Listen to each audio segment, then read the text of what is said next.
Good day, and welcome to Shipping Insight 2020, a vision for the decade.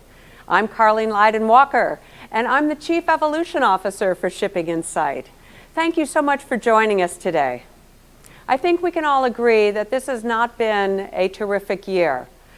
We had approached the decade with hope, with anticipation, and we ended up with pandemic and economic decline and suffering. But we're going to turn all of that around today and now. Shipping Insight 2020 is bringing you technical solutions with our deep dive presentations today and tomorrow. And then on Monday, Tuesday, and Wednesday will be our conference and exhibition. We hope you can join us for all of this. But enough from me. We're going to dive right into the deep dives with Chris Watson of KVH, leading our Fleet Management Optimization Strategy deep dive. Take it away, Chris. Good morning, and thanks for joining us. I'm Chris Watson, Senior Director of Marketing for KVH Industries, a global SATCOM and IoT connectivity provider. Over the course of the next hour, we're going to take a look at opportunities for and the implications of fleet optimization for the connected ship. I'm joined today by four experts from the maritime industry. Ramesh Bhatt is the Maritime Technical Director at Mangrove Partners. He joins us with almost 40 years of experience specializing in shipbuilding, technical management, operations, and crew management. He's serving as our anchor today, sharing a shipbuilder and operator's perspective on the topic. I'm also pleased to welcome Todd Allen, the Regional Manager of NAVTOR USA, Inc. NAVTOR is a leader in e-navigation solutions and a supplier of navigational products and services for the maritime sector. Before he was appointed regional manager of NAVTOR USA, he worked out of NAVTOR's head office in Norway. In addition, we're joined by my colleague, Sven Brooks. He's the Senior Director for Business Development of IoT here at KVH. Sven has nearly 20 years of experience in the maritime industry with expertise in integrated bridge systems, smart and connected vessels, ship operations, and fleet management solutions. And finally, I'm happy to welcome Tobias Gröger, now working for StormGeo. And he's leading the shipping sales team for the North and South American regions, while previously being responsible for all fleet performance management activities for the same region. So if we can advance to the next slide, please. Now, commercial vessels are a primary candidate for data-driven optimization. You've got complex machines operating thousands of miles offshore and over long periods of time, and even the smallest adjustments can have tremendous ramifications. But how is that optimization going to be carried out? When and by whom? There are multiple stakeholders involved now. It's no longer simply the ship owner's responsibility. Next. At the individual vessel level, that's where it's so vital when looking at achieving fleet optimization. You need to understand what makes a ship do what the ship does. And expecting two similar vessels to perform identically is a recipe for inefficiency. So all of the stakeholders need to be involved. You need to set goals and understand the metrics that will measure if you're achieving those goals for that vessel. And most importantly, you have to have access to the data. Only then can you analyze that vessel and apply lessons to the vessel as well as across the fleet. Next. There are a tremendous number of opportunities on every vessel with stakeholders who are very engaged and have it in their best interest to ensure that their products and services are optimized and contributing to the vessel's operation as a whole and thereby to the fleet. Next. But it's getting the data that is so vital, because without it, you are simply guessing. When the data is held aboard the vessel and is available once the vessel reaches port, that's great for historical analysis. But what it doesn't allow you to do is be agile and take advantage of real-time opportunities. When you have that real-time access to the data about what's going on board, as well as be able to get new data to the ship in real time, even when it's in the middle of the ocean, that's when you can really start taking advantage of optimization. And the digitization of the modern vessel is what's making access to that data a reality. Next. Now, digitization fits on a spectrum. The maritime world has moved beyond basic regulatory requirements for data transfer. Most vessels have already moved to real-time data feeds for monitoring and making real-time decisions. Something as simple as turn off the pump or changes in course because of weather or fuel needs. The next phase is going to be the use of artificial intelligence and big data. And that's what's going to allow further optimization and performance. And the future is not just in P&L savings, but generating potentially new revenue streams for the future business in maritime. So think about it. Where is your company on this spectrum? How can you help accelerate the transformation that is happening right now? Next. Now, we're also seeing a drive towards increased data demand and optimization and efficiency as a result of COVID. There's clearly a trend towards getting and using more data because crews are staying on board, ships are staying in operation longer without breaks. Now, the stats on this particular slide show how some of the leading maritime companies are interacting with the data and their data needs in the face of COVID. But what really stands out to me on this is that of all of those surveyed, only 23% say that they're effectively analyzing the data.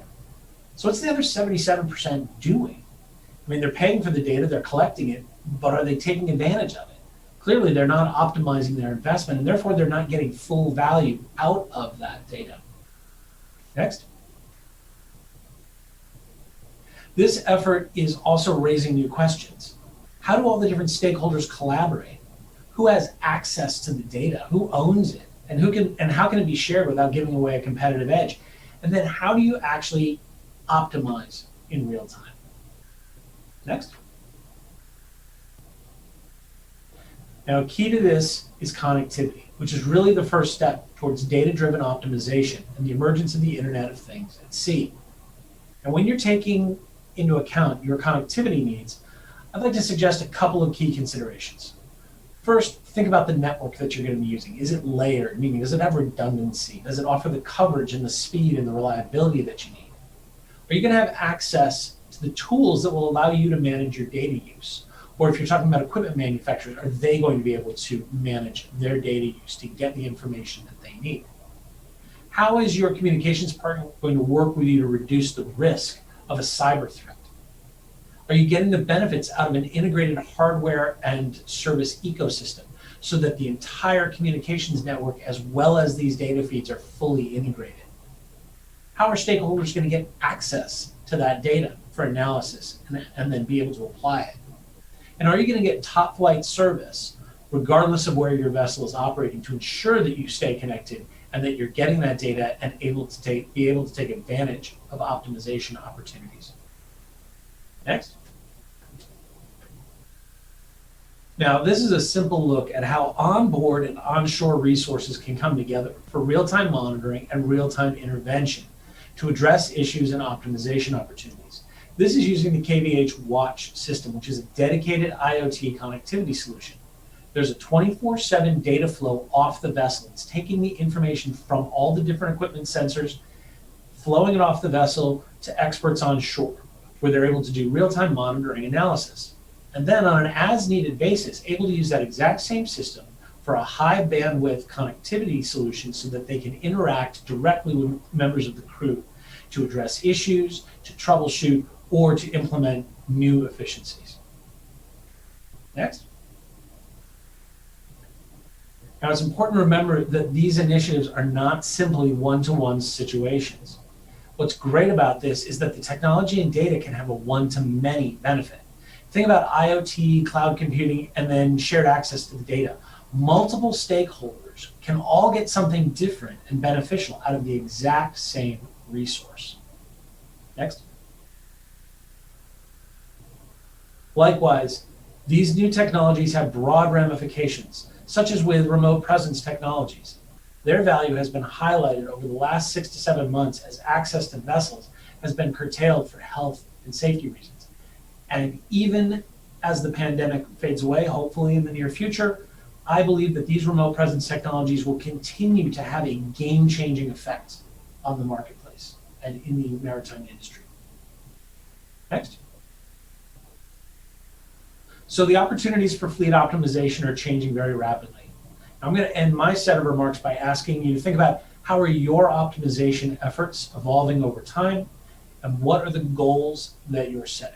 And what is the information that you need to get in order to ensure that you're achieving those goals? Thanks very much. And now we're going to move on and hear from some of our other presenters. Yeah, all right. Well, thanks for putting this together. I guess as we can tell, sometimes technology is a little tricky. It's always nice to be in person, but I'm glad we're able to do what we can in these times. So I hope everyone's well. You can advance to the next slide, please. Yep. Yeah, today I just wanted to talk a little bit about smart shipping and smart navigation. Basically just how we can use technology to increase safety on board vessels, also efficiency for both the vessels and ship management companies. So you can go to the next slide. So here's just a quick snapshot of how things have been done in the past, and you can see by using paper on board ships, yeah, well, it takes a lot of skill to be able to keep track of all these things, but the logistics is a nightmare, and it just, you know, with all this correcting of paper charts, it's bound to lead to mistakes and problems. So yeah, you can move on to the next slide, please. So this is just a study that was done by the Paris Port State Control, just looking at the top 10 deficiencies of reasons why ships are given a deficiency, why they're also held at port. And 30% of them are navigation related. As you can see in the middle there, the nautical publications, charts, and passage plans. So with smart shipping, it really gives us an opportunity to help the ships to basically use electronics to make things a lot simpler for them. You can go to the next slide.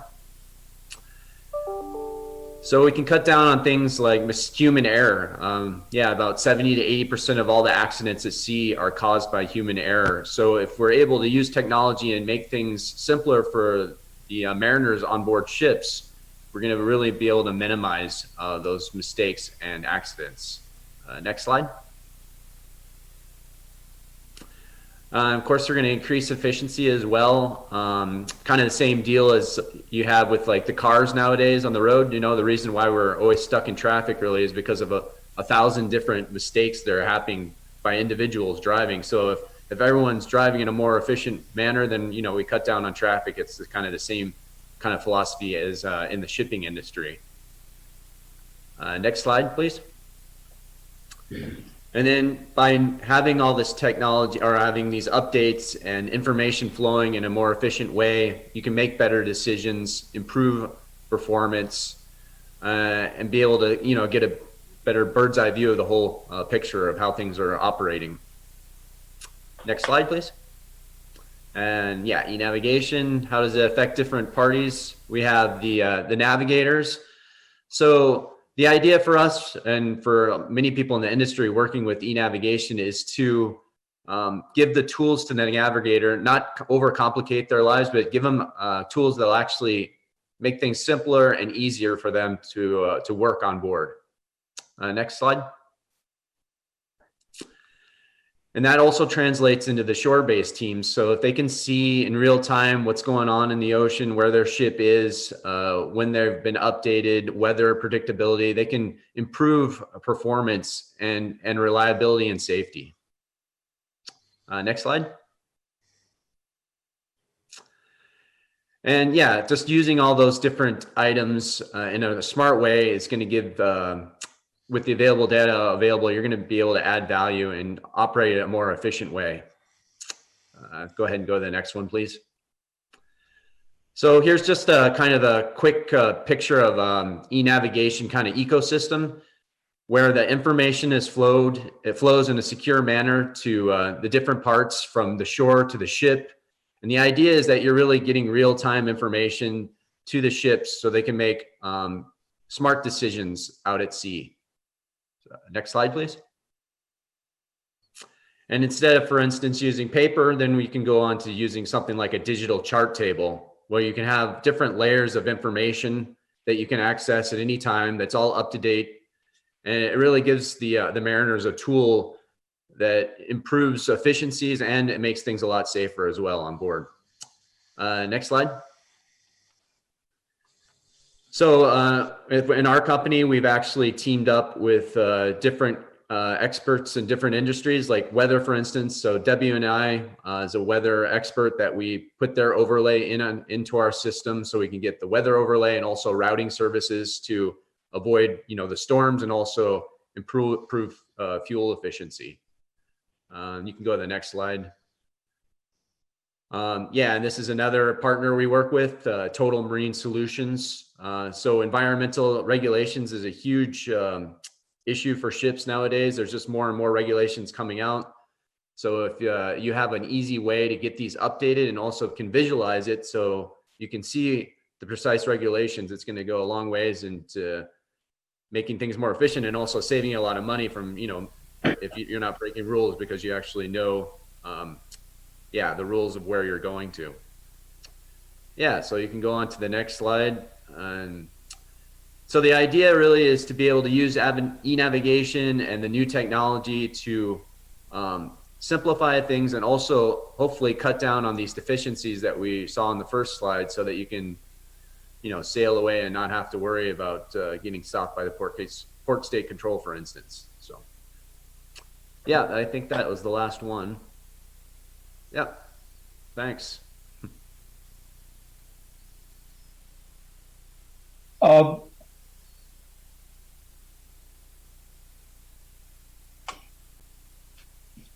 Yeah, from the way I look at it is that from the time e-navigation or ECDIS were first introduced or made compulsory on January 2011, companies like NAVTOR and many others have come a very, very long way in what we are seeing at present. It basically started with ECDIS initially, and then a lot more accessories basically had built up in the platforms and for the vessels. Most of the vessels presently being built, as well as which have been built in the last couple of years, have all had these enhanced software, etc., for the vessels. One of the major reasons, I think, from the ship owner's point of view is, as it was pointed out, was that it simplifies things. It's basically enhances empowers the ship staff in order to do, within the limited time, the maximum they can perform, and they can work on board the ship, so that ultimately it is the commercial efficiency is also obtained. So definitely these e-navigation aids, etc., has been a fantastic I should say addition to the shipping electronic platforms on board the vessels. So where do we begin? Well, a robust IoT strategy must be embedded in the overarching company vision and strategy. As we're dealing with data, work streams, and processes, we gain the highest payback when we involve the bulk of the stakeholders in the IoT framework. We can take an operational viewpoint focused on the most efficient voyage execution, for example.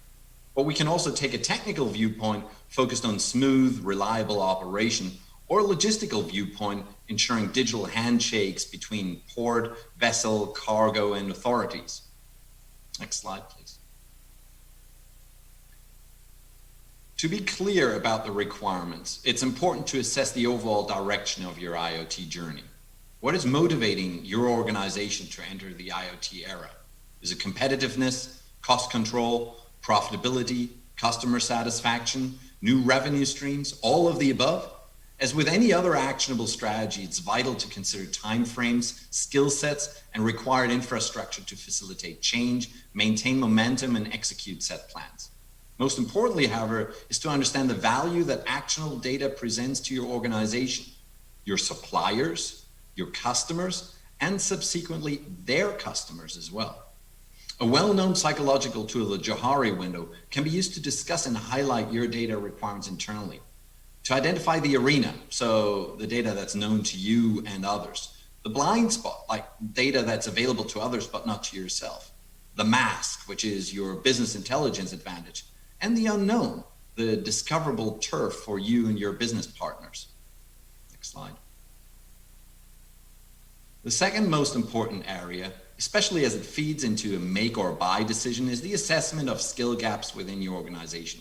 Important areas are network management, device management, data acquisition, processing, analysis and visualization, business integration, dedicated connectivity, and storage.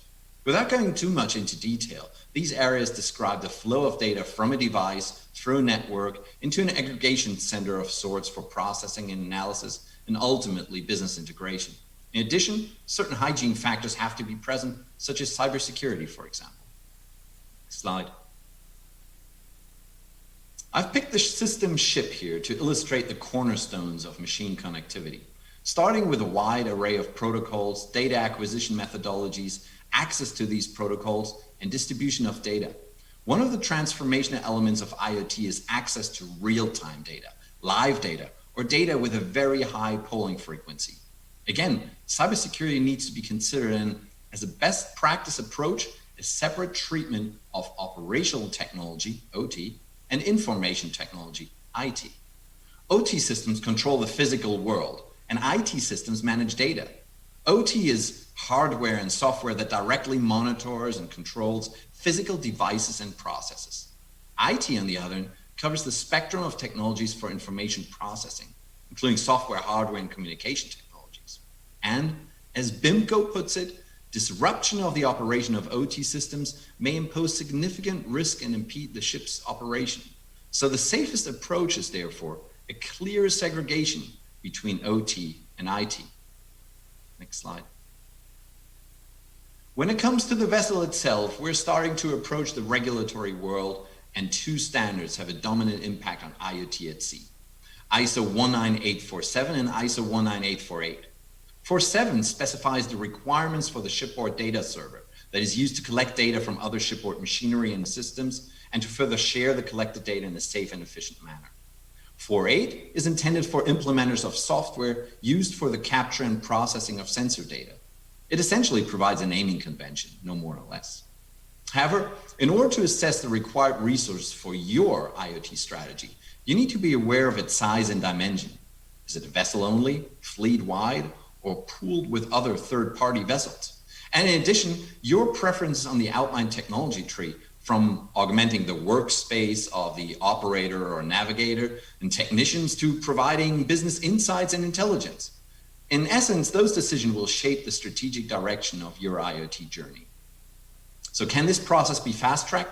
Of course it can, which leads us to one of the most overused and possibly overrated buzzwords in this context: ecosystems. These are systems created by a vendor or a group of vendors to make complex matters more approachable. And there's a place for them. Ecosystems have a clear advantage. They're easily deployable, with references usually being available, and the entry barrier is very low. What's to be kept in mind, however, is that most ecosystems are somewhat inescapable and confining. So if you're looking for an out-of-the-box solution, it's better addressing those issues. We can't escape ours, which is why we, as a shipping community, put efforts into decarbonizing our industry. I'm sure we're going to hear at SHIPPINGinsite a lot about this. Last slide. To conclude today's session, shipping is picking up its pace as new business leaders are realizing how achievable and easy it has become to digitally connect business assets. A thorough understanding of today's business processes and customer needs, combined with a curious and entrepreneurial mindset, is all that's needed to start your IoT journey. Next slide. From the deployment of spare part deliveries by drones, zero-touch onboard services, to autonomous voyages, the adoption of blockchain, and the introduction of the industry's first purpose-built IoT connectivity service by KVH, the industry is embracing IoT solutions rapidly. Start your journey today. Thank you. Thank you, Sven. Ramesh, what do you think about that? Yeah, thanks, Sven. Yes, I fully agree. Really like the way, the Internet of Things are moving towards shipping. I mean, although maybe we are at the really the last end of it in or last industry to basically get into, and in my opinion, basically, unless it becomes more mandatory by the class authorities and the flag states, the implementations in general across the broad spectrum of the shipping industry will take a while.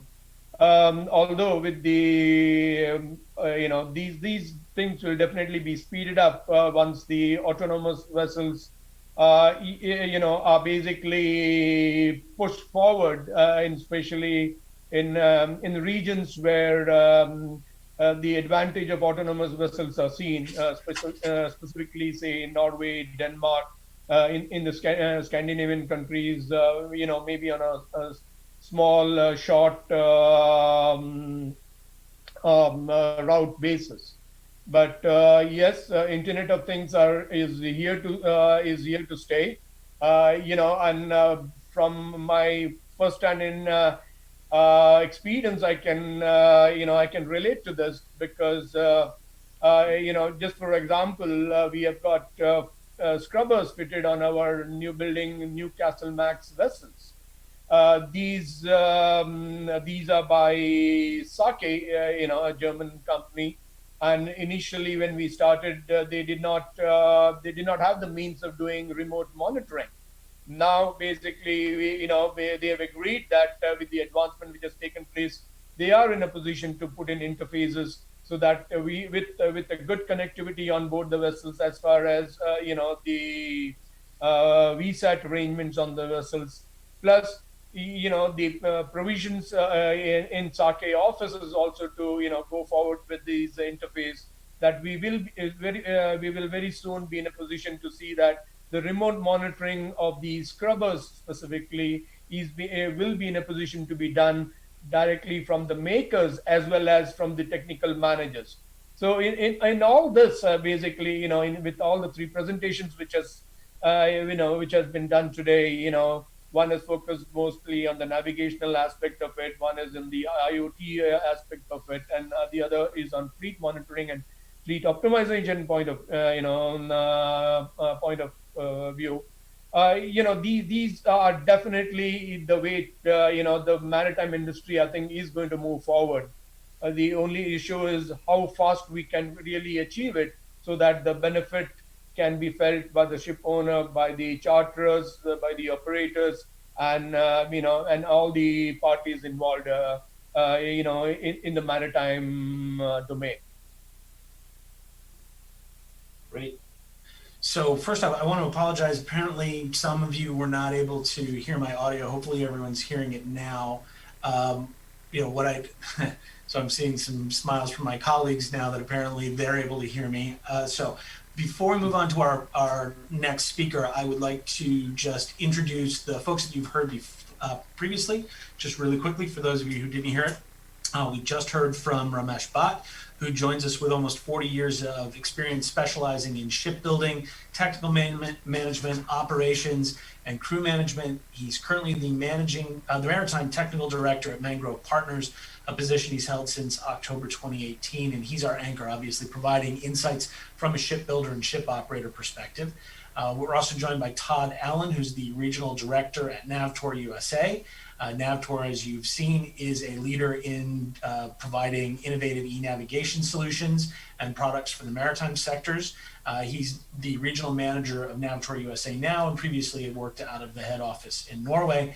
And we were also joined by Sven Brooks, my colleague here at KVH. He's our Senior Director of Business Development for IoT. And his primary focus is on the KVH Watch suite of maritime IoT solutions, and brings nearly 20 years experience in the industry with expertise in integrated bridge systems, smart and connected vessels, ship operations, and fleet management. So we're going to move on to our fourth and final speaker. I'm happy to welcome Tobias Gröger.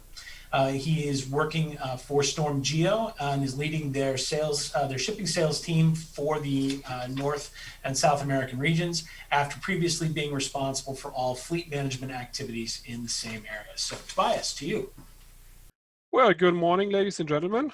Also from my side, thank you very much for joining this deep dive in the very first session of the Shipping Insight conference. I'm really much looking forward for this day, tomorrow, and especially over the next, for the first 3 days of next week with regard to the conference, the virtual exhibition. So I'm hoping this will be a great event. I'm actually very confident that this will happen. So the topic for today actually is, as you know, optimizing fleet management. And I would like to give some insights on you on how we enable the maritime industry to connect better than ever before. Now, before you speak about optimization and how this can be realized, you need to know where are we actually? What is the shipping industry these days about? And well, there are a lot of elements which you can put up on the table, but I just put up these 3 items where it's mentioned that the relevant data is scattered. Various parts of the organization have different agendas, and disconnected processes lead to the organization not capitalizing on potential synergies. Now, what does it mean? Well, if we speak about relevant data is scattered, well, that's actually the fact that within a shipping company, very often not only 1 or 2 tools whatsoever are used, but you see 3, 4, 5, 6 different tools which are essential to run a company, to run the business, but these are fixed tools. So from a effective utilization of these tools, you would like to see as many of them being combined into each other. Due to the timing, I will not go into the other parts, to the other elements as well, but I think you can easily imagine what it means when it comes to different agendas or disconnected processes. Now, because of the elements I just very briefly touched and described, we have a number of challenges. You can read what the challenges are. I just want to touch base on 2 of them in a bit more detailed manner. Well, if we take the second example, a diverse and inhomogeneous fleet creates complexity. Well, what does it mean? Well, whatever you do ashore heavily depends on the data you receive from the vessel. Now, within a shipping company, you do not have that one fleet. You do not have that one set of sister vessels up and running. The vessels and the fleet composition varies in the size of the vessels, in the age of the vessels, on the places where the vessels built, on the data capturing schemes which are available ashore, on the sensor technology which is installed, etc., etc. So these elements just by themselves increase actually the complexity ashore to streamline all these data streams to a one harmonized set of data. Second example, not able to accurately describe my vessel according to my charter party. Well, what is the challenge meant in there? Well, to be in a position to describe the vessel according to the charter party in an accurate manner, you need to know what actually happens. Now, a charter party is very often described within the operations teams because these are the guys working day to day with the charter party. However, and because of their job description, these people within the shipping company typically do not have the knowledge or the insights to actually understand what is my VLOC burning at top speed of 50 knots. Is it 70 tons? Is it 75 tons? Is it 77 tons? Well, that can have a big difference later on in the final assessment and whether you can act successfully or not on the market. Now, let's take a look a bit on the process and how effective and efficient collaboration can work, can be meant. Well, ideally, you would like to have right in the center, let's call it a platform, which connects the ship and the shore in an effective manner by connecting different work streams. Let's focus on one example and where the journey typically starts. The journey typically starts on board where the captain, the cargo officer, the second mate, the chief engineer, they are preparing the vessels. Now that means that they need to know in advance how the route shall be looking like and what, for instance, nautical charts the company needs to go forward with. So once that is done and once the voyage has started, people on board start to report back into the system. And here already itself, let's say the first efficiency gain can be realized. Let's assume that underneath the voyage, the people on board get an instruction to, instead of sail to port E, sail to port B, or consequently from port B further onwards to port C. Now that eventually may require that first of all the route needs to be altered, as well as that the people on board might have to purchase new electronic nautical charts. Whereas typically, or very often, we see these two processes disconnected. However, having something in between, which actually by itself is an enclosed loop, would increase the efficiency of your day-to-day operations. Going a step further, while en route, well, what happens on a day-to-day basis? Well, typically an operator, he or she may have only 5 at the maximum 10 minutes per day per ship to actually base decision and make quantified and qualified decisions. So again, if you have in the middle, in the center of your operations, of your organization, a platform which brings together the voyage part, the route advisory part via a unified platform, that could help a lot to increase the efficiency of your day-to-day operations. These examples can be expanded to a situation as complex as you want. All in, it's ideally preferred to have something in the middle of your day-to-day operation, which ensures that whatever you do, wherever you are operating, and no matter how your role description looks like, whether you're a chief mate on board, whether you're a performance engineer sitting ashore, or whether you're a procurement guy who needs to make sure that whatever is purchased from spare parts, from electronic charts, from the digital publication side of things is approved, all of them to be centralized and organized from from a harmonized platform. Now, if you want to know how we support the shipping industry with our which is named S Suite, then please join our workshop Tuesday, October 13th at 1300. We're looking forward to a great Shipping Insight conference, and me personally, I'm really looking forward to have you joining our workshop. Well, thank you very much, and yeah, have a great event. Thank you. Great, thank you, Tobias. Yep. Ramesh. Yeah, thanks, Tobias. An excellent presentation. And as you mentioned, your oral presentation was excellent. Let me put it, although we didn't see the slide, but being looking after ships and being in the industry for such a long time, I do appreciate the way you guys at StormGeo are going about. And very rightly so. Fit for purpose is the key for ships, because in the broad spectrum of the ships in the water presently, you have various different types of ship owners, and ship operators, and fit for purpose is the key word for that, as to how serious an individual company is in making sure that the available softwares are the right one for them. Definitely, I think the leading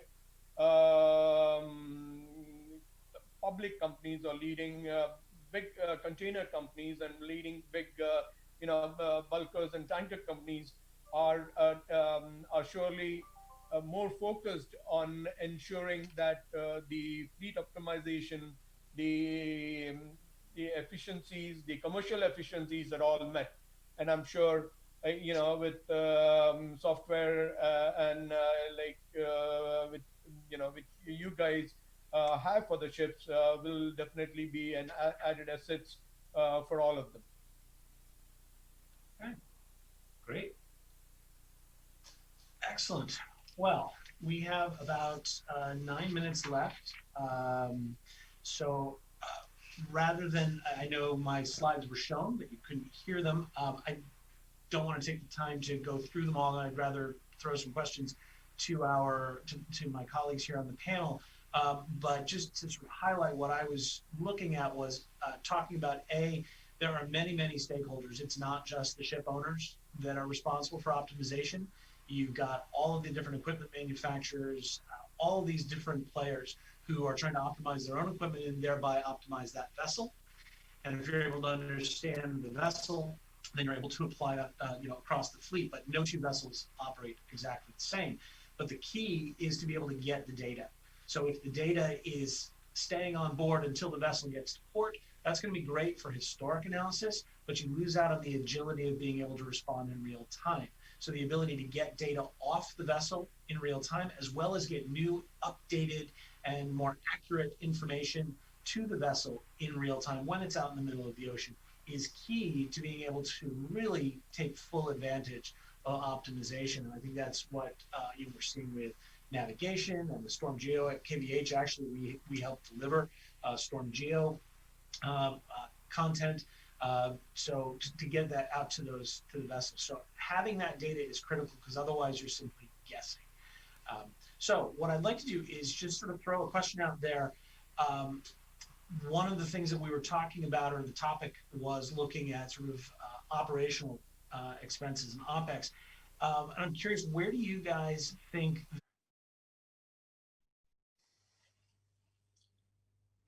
is going to have the greatest impact actually on operating expenses? Ramesh, you want to start?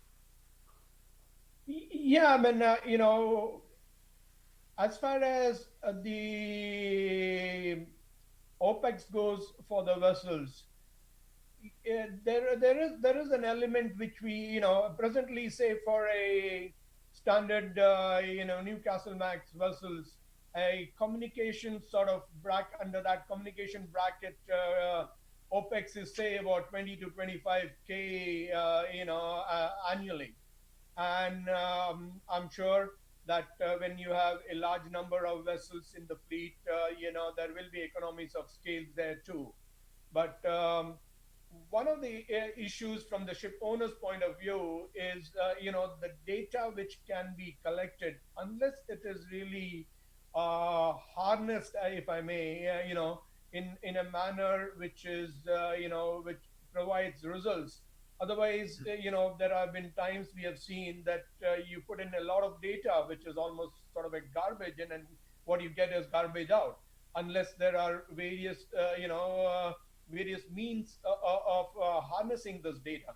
So from the OPEX angle, we are looking more towards, an increase even up to about 50 to 80% increase in the OPEX for these value-added software would definitely be offset by the efficiencies, gathered by, on board the vessels, more from, having reduction in downtime at port state control, improving the efficiencies as far as the charter party goes, or, warning signs as far as, say, the hull fouling goes, as, so as to get a hull cleaning done in an efficient, efficient port, or in an efficient manner.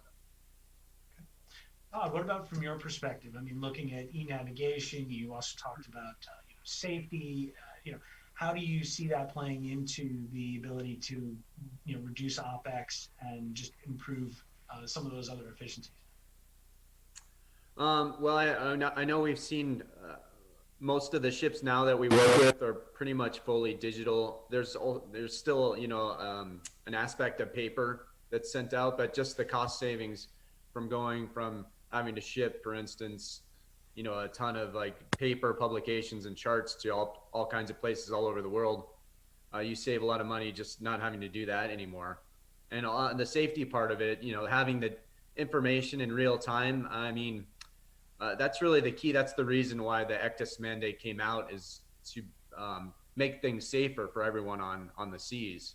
So, and the other thing we really like to concentrate on too is just not developing something for the sake of something, I don't know, just trying to make sure that we're actually solving a problem, not just overcomplicating, because you can, overcomplicate things with people on board too. If you make a really fancy kind of software solution, but it doesn't really serve a purpose. So you really should have a purpose of why you're doing this first, with the idea of making things safer and also simplifying tasks.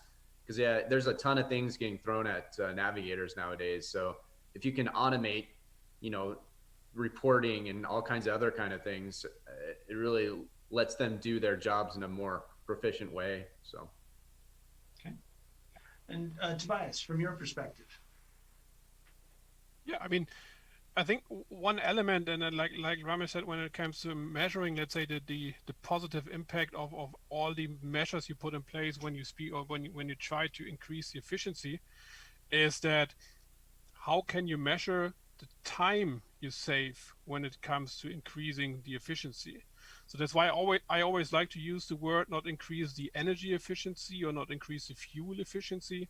I always like to use the word increase the operational efficiency, because operational efficiency includes two elements. Yes, it's the hardware. It's let's say these are the elements which you really can take a hold, which you can grab, like sensors, like fuel, like etc.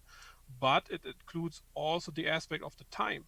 So when we speak about digitalization and optimization, the timing aspect, in my eyes, is also similar critical when it comes to the reduction of whatever you do, as let's say also the fuel or the emission side of things, because whatever you do when you save time helps the staff ashore to be more productive, to be really more focusing on their day-to-day work, and to really run, let's say, a company then overall more efficiently and effectively.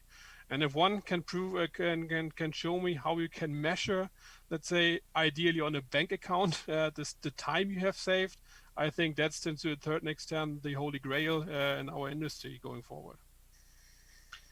And lastly, Sven, I mean, what do you take away from that? I have to say that's actually. I can absolutely subscribe and sign up to what was just mentioned. It's the timing aspect, and that's why real-time connectivity is so important, because that opens up the door to act on the data even during the deep sea voyage.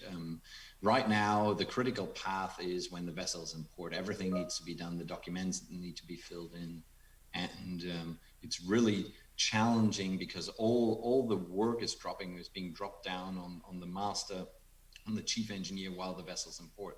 Well, that's actually when the cargo operations should take place. So we got to take the vessel off of its critical path. And if we can manage to get all the maintenance and service work done during deep sea voyage time, makes a hell of a difference. So monitoring the assets and monitoring the equipment is one element, but acting upon the data is another thing. And that's why we're doing with KVH Watch, is having a dedicated IoT connectivity, is allowing the chief engineer alongside with a shore-based technician of the equipment manufacturer to collaborate and resolve issues at deep sea during the deep sea passage, the deep sea voyage time.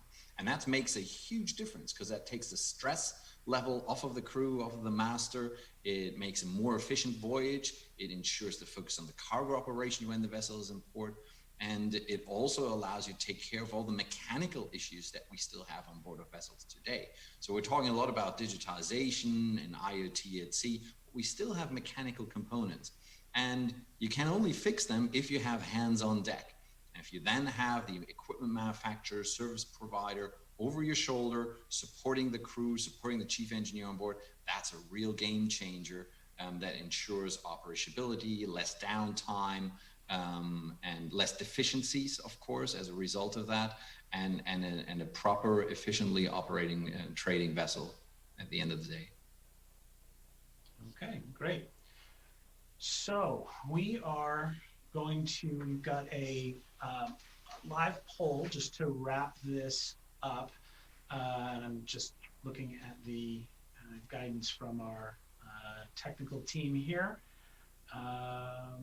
So we can, guys, you can go ahead and throw it to the poll and just get some insights from our attendees.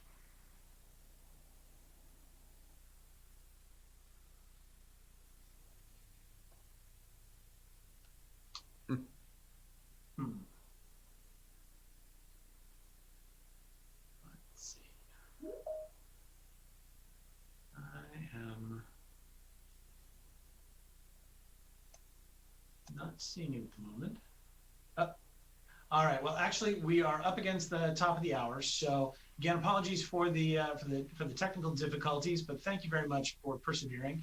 I hope you all got some really good information out of this. I'd like to thank my colleagues, all of whom hopefully everyone was able to hear while I was muted, because they were much smarter than I was.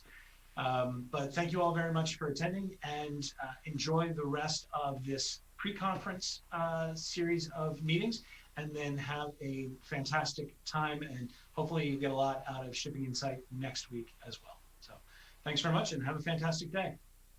Thanks, guys. Thank you. Thank you. Thanks, Chris. Thank you. Bye-bye. Good day and welcome to Shipping Insight TV. I'm Baba Waters, and I'm with my colleague, Huge Downs. Huge, what did you think of this past panel? Good morning, everybody. Thank you very much, Barbara. Nice to work with you again.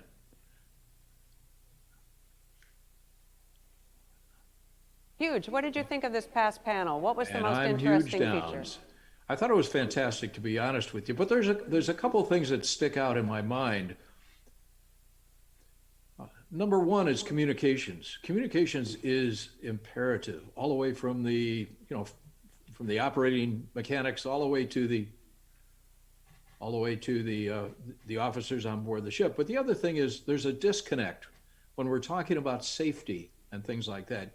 No matter what you're doing as far as optimization, if the officers on board that ship don't pay any attention to what's going on, we could have very significant casualties. I look back at the Alfaro as one in particular. So it's a matter of using the information that is available through digitization and optimization and getting from one point to another, paying attention to the information that comes across. Okay, Thanks, thank Barbara. you very much, Huge. And now we're going into our next deep dive and welcoming Dr. Ram Vis of Viswa Group, who will be the host of the next session.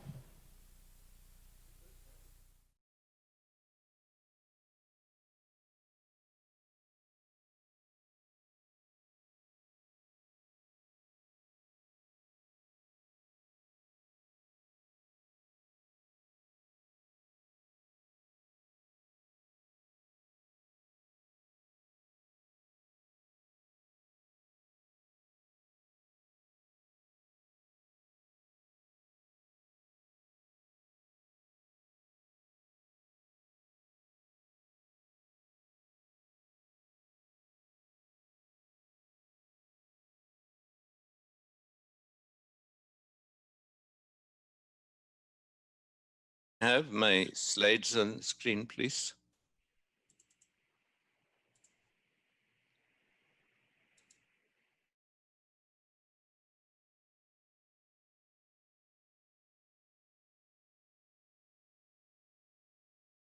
Next one. Yeah. Yeah. Okay. Looking at the future. So there's light at the end of the tunnel. Yeah. Next one. We all know that the VLSFO fuels are here to stay. Almost 70% of the fuels are VLSFO fuels. And there is a big percentage of MGO. And then HFO is only a small 8% of the fuel, high sulfur HFO. So the most vexing problem with VLSFO, as you all know, is the stability issue, and it's not easy because when you take the fuel in, everything is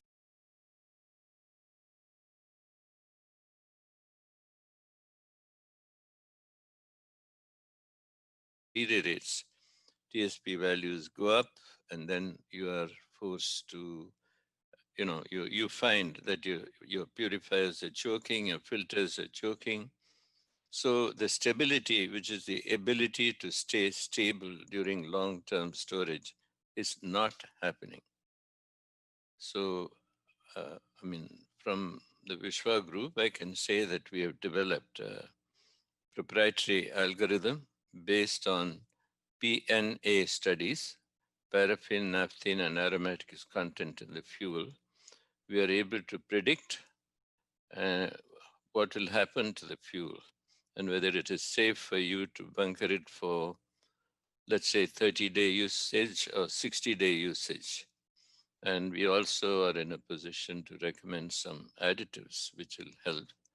Next one. So long-term storage is a big problem because this is completely out of the control of the fuel buyer. And because when he's buying a fuel which is in spec. But after 2 weeks, 3 weeks, he finds that it's gotten out of spec and he's experiencing all the problems. So how to solve the long-term storage problem, how to look at the sediment problem, how to look at the cold flow problems. These are all the problems of VLSFO. And we can't say that we have completely solved it. There are a lot of problems and we need to address them and find solutions. The next one. Yeah, so what's the future scenario? In fact, this is the one that I wanted to start this thing. So IMO was afraid that this 2020 is going to be the Y2K of ocean shipping. This did not happen. Then they predicted a high spread between high sulfur fuel and very low sulfur fuel. That did not happen. And it was actually, they said $250 to $425, but it's kind of $50 to $60. So if it was high, then it was supposed to trigger a huge number of scrubber installation. Now, because the spread is only $50, $60, return on investment on scrubbers is 4 to 5 years, not at all attractive. So in the past 8 months, no fresh scrubber retrofit deals have been signed. There have been deals signed on new ships, but not any retrofit. So COVID has trumped all predictions, and COVID stopped the complete airline industry. You know, 70% of the planes are idle, so there is plenty of jet fuel. That is being pumped into the VLSFO fuel, bringing down VLSFO price. It's being added on to the distillate fuels, bringing down distillate fuels. That's the reason why VLSFO fuel and distillate fuel are almost at the same price. And jet fuel recovery will only happen when the airline industry recovers, and they're predicting another 2 years for that. US shale production has also shut down in big time. I'm not completely gone, big time shut down. So the only crudes that rule the market are the OPEC crudes. And many refineries have also been forced to shut down. So after 2 years, we hope things will return to normal, the spread will increase and more scrubbers will be ordered. Then the lesson for us is experts made predictions. Ultimately, COVID called the shots. And here is a few parting thoughts on your mind. Next one. The GHG regulations are coming in even before these regulations have settled in. And carbon emission reduction, 40% by 2030, 50% by 2040. So the technology is being considered ammonia, methanol, fuel cell, hydrogen, biofuel from biowaste. And the industry itself is experiencing many new developments like blockchain and artificial intelligence, big data analytics, and unmanned ships. All these are going to make this industry nothing like what it is today and very, very different. With those thoughts, I'm going to invite each one of you to present. The first on my list is Peter Lindsay. He's Vice President, Marine Purify Fuel. Purify Fuel is the name of the company. He's not us, you better purify is the name of his company. So I request Peter to say a few words about himself and then make his presentation. The time is 7 minutes for this. Okay, good morning. Can you hear me? Yes. Great. Good morning, everybody, and thanks to Shipping Insight and Carlene and her team for having us today, and you, Dr. Viz, for moderating this segment. I'm looking forward to the exchange. So, just a brief note, I had to laugh there as I was signing on. I've got 3 Post-it notes on my computer, and one is graphics. Make sure my presentation is up to speed. Sound, and then I got a 3rd Post-it note that says take the garbage out by 8:30. So that's the joys of presenting from the COVID environment, just like Dr. Viz said just now. Anyway, so like many of you, I've spent my entire career in the maritime sector, 35 years running now, marine freight and marine energy markets. I've been absolutely fascinated with the changes in the marine energy sector the last 10 years when I was trading in that field. And it's kind of what prepared me for where I am now, in a position to finally do something about the situation that our industry faces with energy and fuels and emissions and the continued viability of our entire global industry. So we just got a few minutes each. I'm going to jump right in. If I could get to the presentation slides. What are we looking at now? One second.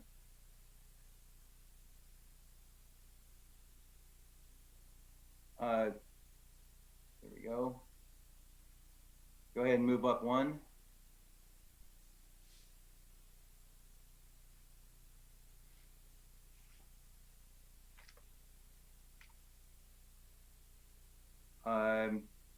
Dr. Viz, it sounds like they don't have that presentation file. Yeah, hang on a second. I'll bring it up on my screen. Is that okay? We'll do that way. Okay, give me a second here.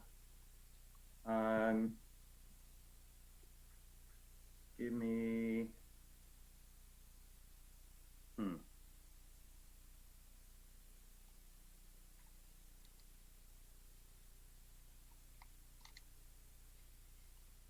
Peter, if you think it'll take time, then I can come back to you after going through others. Would that be better? Yeah, you know what? That's fine. Yeah, if okay.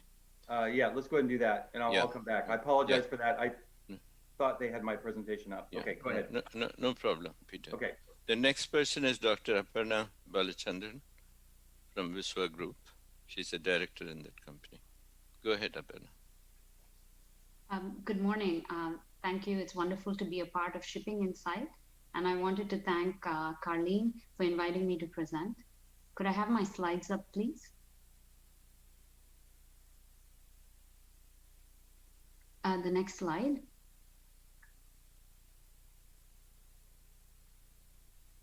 I wanted to start off with a joke. There is a proverb, may you live in interesting times. I think we can all agree we live in interesting times. The next slide, please. On a more serious note, the topic I'm presenting today is 2020 VLSFO fuels. Specifically, what is the current situation? What are the benefits and disadvantages about this fuel? And what are the solutions to solve these problems? Next slide. First, let's define what an average VLSFO looks like, and can we truly characterize it? On the slide, you can see the average values for some of the ISO 8217 parameters.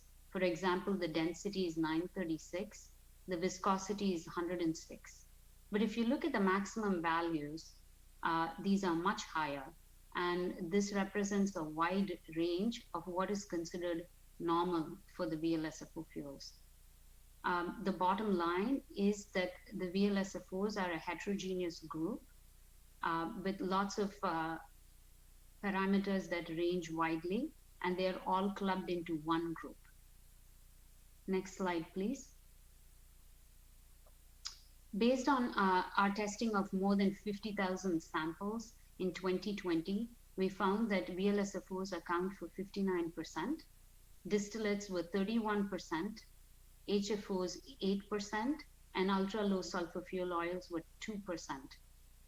You may wonder why distillates account for such a high percentage. There are many reasons, and some of the reasons include the crash in oil prices, the COVID and jet fuel availability, as Dr. Viss had alluded to.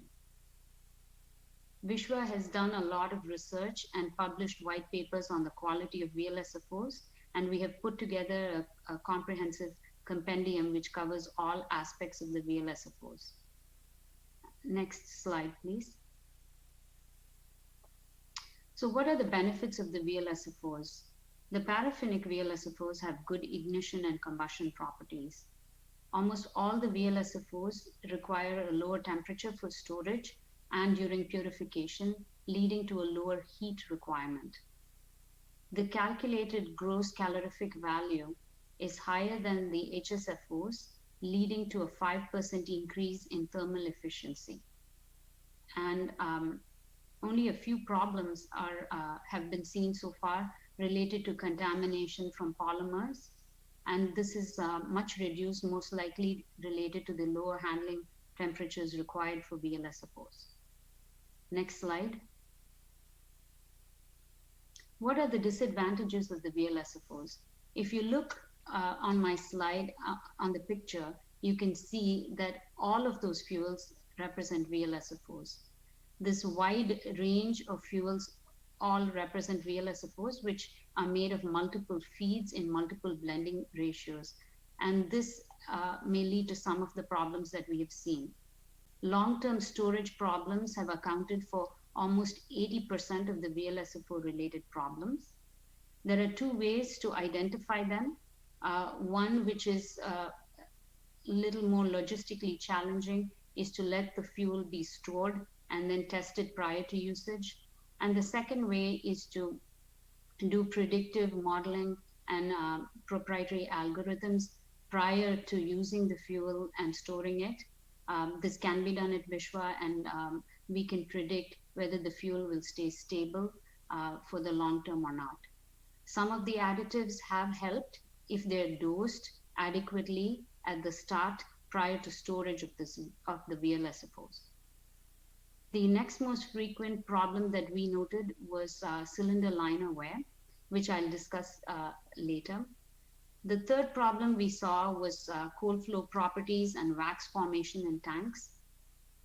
The important point related to this is pour point is required by ISO 8217 testing, but our data analytics showed that pour point had no correlation to the wax appearance temperature. So if the fuel could not be heated, wax formation could happen.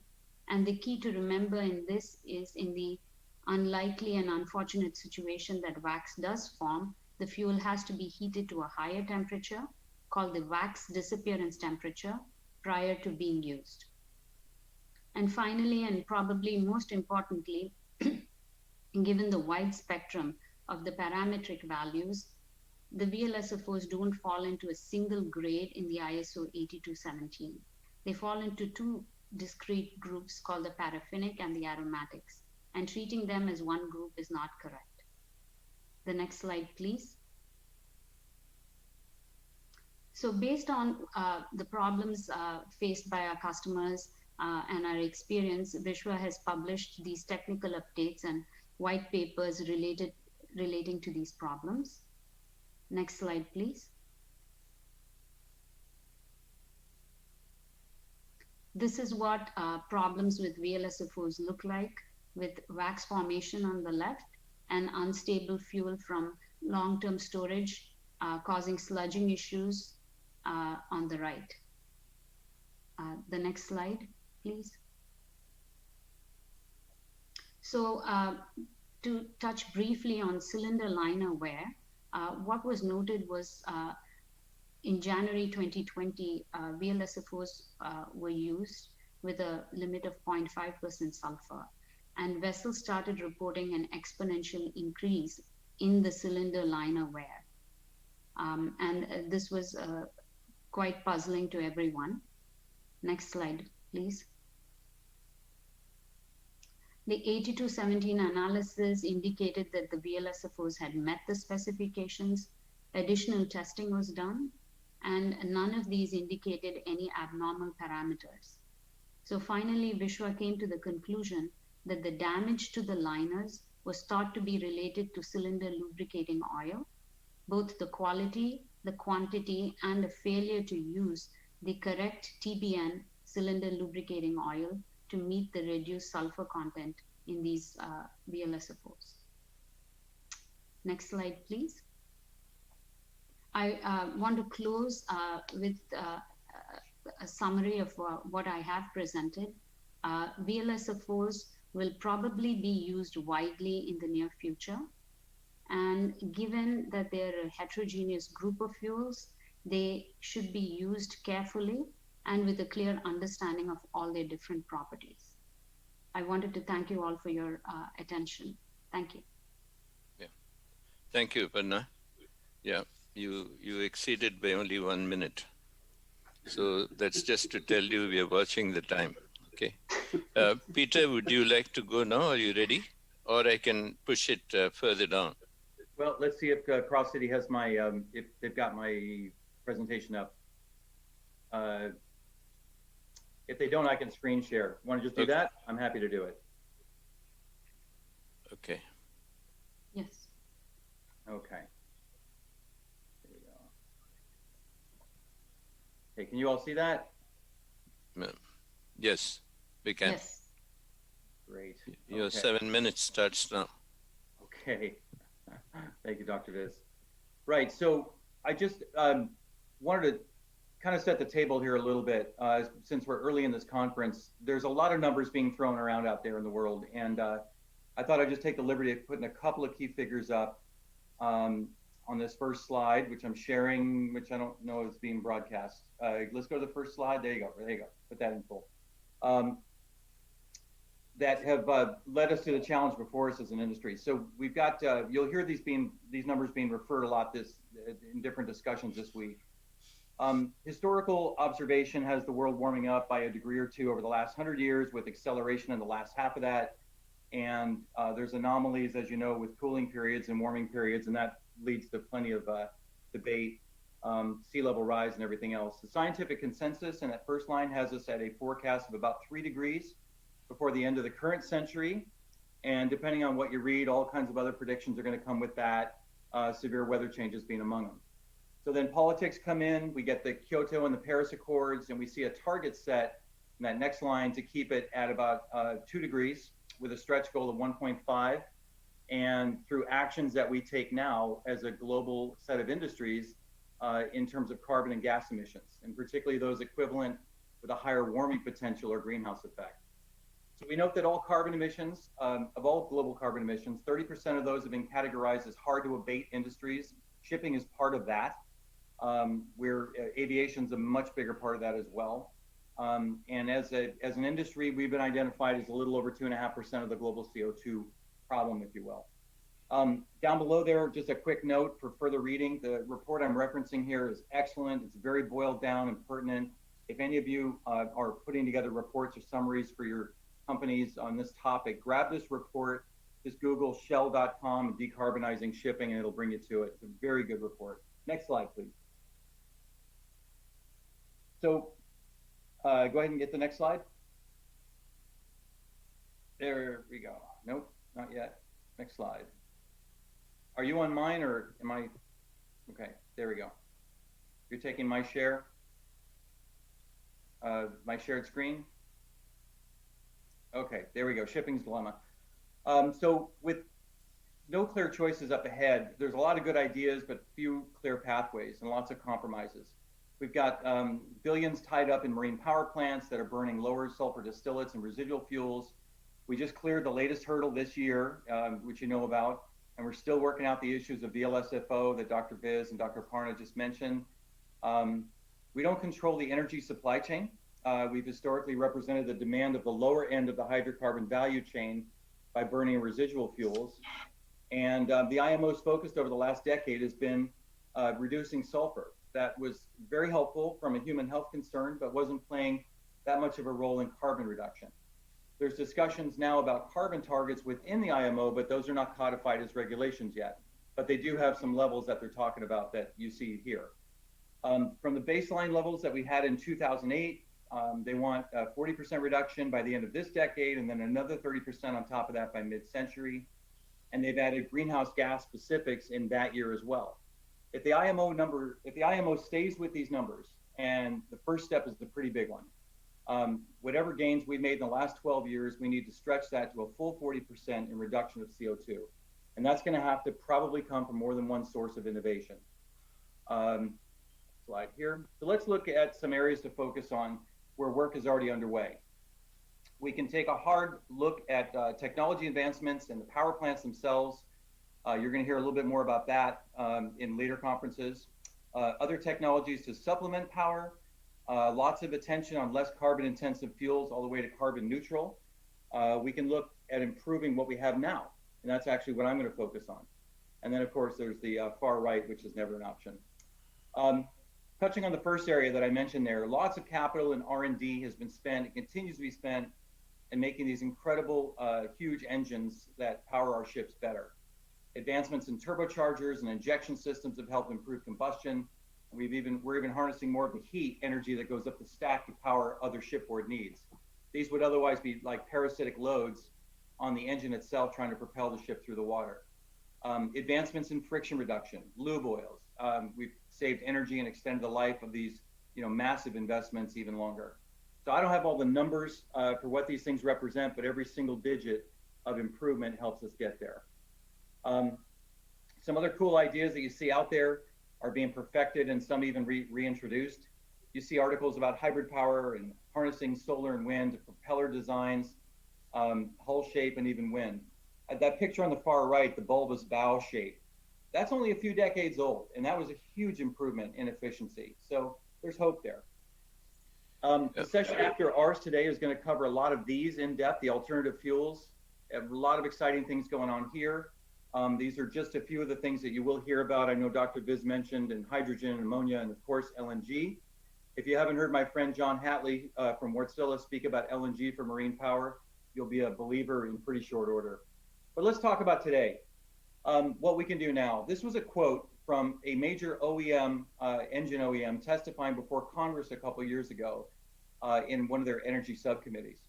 Basically, the first and interim step to help reduce emissions, particularly the most dirty ones, is to start the path to overall carbon reduction. And that's to get diesel doing as much as we can to get diesel clean and working better for us. So it begs the question, are we getting everything out of marine fuels today that we possibly can? And I'm going to walk you through a little bit here.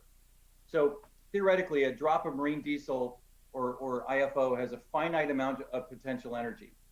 And how much of that energy we can harness by running it through an engine has limitations right up front, about 75% by design. You've got heat, friction, inertia, all constants of physics.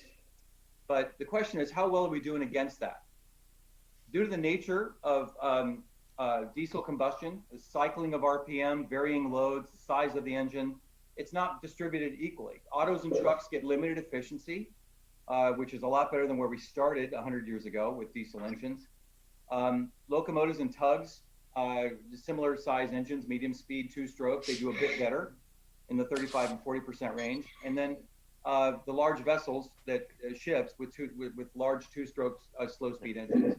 But it still leaves some margin for improvement. The question is, how do we get there? We can keep working on engine improvement. Peter, 7 minutes up, please. Yeah. Okay. Yeah, very good. No, go ahead. Just try to finish it. Yeah. Yeah. So we have a lot of room to go. What we've been working on in our company is more in dealing with the fuel and improving the fuel itself through cetane, lubricity, and engine catalyst, fuel catalyst. We're changing the chemically altering the timing of ignition through our patented Nano2 combustion catalyst, where we actually are lowering the peak temperature and pressure of combustion, and through the catalyst itself, adding billions of oxygen and molecules to the combustion cycle, the back end of it for more power duration. Testing has given us some incredible fuel improvements, reductions, as well as emissions. Up here above is the fuel, below is the emissions. And then of course we have some case studies that are coming out of 1 million hours of operation in fracking and drilling. and about probably about 500,000 of hours in short line railroads in terms of fuel savings and workload improvement, NOx, and that such. Greenhouse gas impact, when you calculate the NOx impact along with carbon dioxide, NOx having such a greater global warming potential, we're delivering about a 15%. So just summarizing, we know the problem, we know the numbers behind it. There are things we can do today without any capital investment by simply trying to improve the fuel with better chemistry. And we've got a product to do that we're rolling out to the marine industry now. I'll keep it there. Thank you, Viz. Thank you. Thank you, Peter. I now invite Michael Lees, Chief Commercial Officer, Ultra Clean from Australia. And you could start. Maybe you could introduce yourself and then proceed. Yeah. Sure. Hi. Dr. Viz, can you hear me okay? Yes, great. Okay. Well, look, hi everyone, and thanks for making some time available for Ultra Clean Fuel today.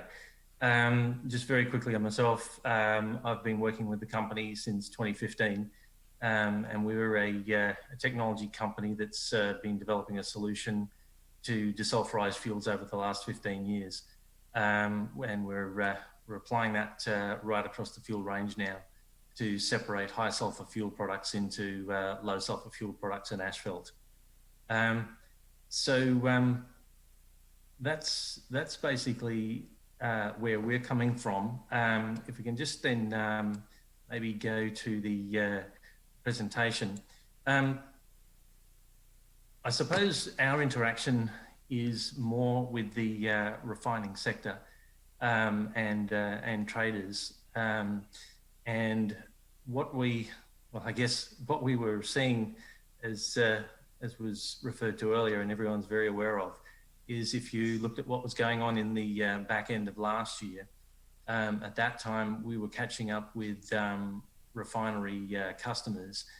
The massive investment that was being made to produce VLSFO fuels was putting a lot of strain on balance sheets. One in particular that we caught up with, Kuwait Oil, had just finished a $16.5 billion investment in upgrading their refineries to be able to produce cleaner fuels. With that massive investment that you had across the refining sector, you then had a desperate need to recoup that investment. And you were seeing a ramping up in production of crude oil to generate the revenues, particularly across the Middle East, to pay for those refinery upgrades. That was, which would have been fine, but for what was coming next, of course. What you saw was the crude oil price starting to fall from December through to late April this year. And at the same time as the price was going down, of course, we had COVID-19 grip the world, which then was stalling demand for on-road fuels.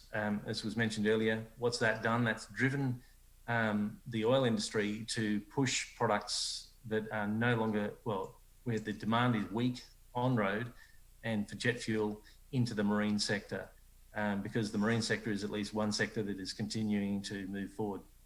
And what has that done? Well, you've then seen the knock-on impact with the refiners then output and redirecting fuels to the blending market. Blending, of course, has been a less than perfect solution, and as was mentioned earlier, you know, the issues that you're starting to see appearing in off-specification fuels. But this will be worked out, no doubt, as time moves on. But where are we at now? Well, we've got a situation where the spread that would have seen our company IPO and me probably retired by now, crashing from around 270 a ton earlier this year to, you know, around 50, the mid 50s, 60s now a ton. But how long is it going to take to rebound? and I think we're expecting from the feedback that we're getting from the industry, we're expecting that rebound to happen sooner than we might think. And what that will do is drive the use of fuels back to where they belong, rather than being tipped into the blending market. So if you look at where things are up to out there now, Chinese storage of fuel is starting to be drawn down. Gasoline demand is rebounding. And so what you're starting to see are the first green shoots of product pull, where you have, which is the first thing you need to see on the oil side of things, to see a shift we're going to see back to the impact on pricing, is that as those demands firm up, as storage is drawn down, we're then going to see a turnaround, where we're expecting to see a turnaround in pricing. So I suppose from our perspective, what we're looking for is the redirection of diesel and gasoline and jet back away from the marine sector, and the impact that's going to have on the VLSFO price. We just go to the next slide. I guess the next slide then is sorry, Cross City AV. Are we onto the next slide there, the graph? Slide 2. Slide 3, sorry.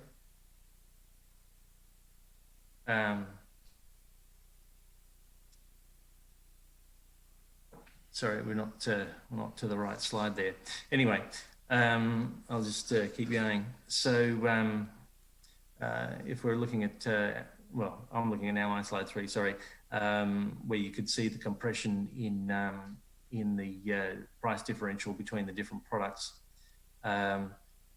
So then I guess where we're coming from is, look, VLSFO, is it an opportunity, and who is it an opportunity for? So one view is that LSFO is a refiner, blender problem and opportunity. And the consequence of that is that it's the oil company, trader or blender that will capture the margin between HFO and VLSFO.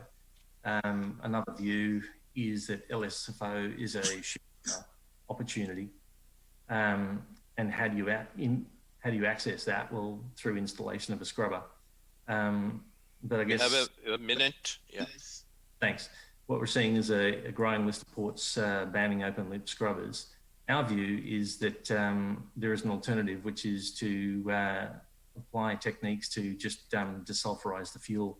So essentially what you're doing is, instead of going to a blended product, blended VLSFO product, you're starting with the HFO from a refinery, and then you're separating out the sulfur from that fuel.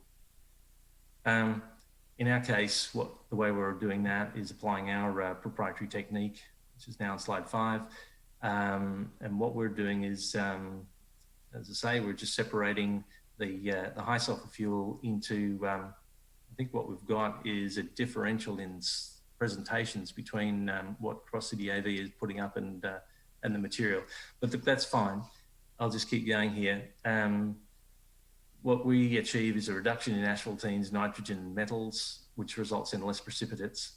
For every ton of fuel, we have a 250 kilo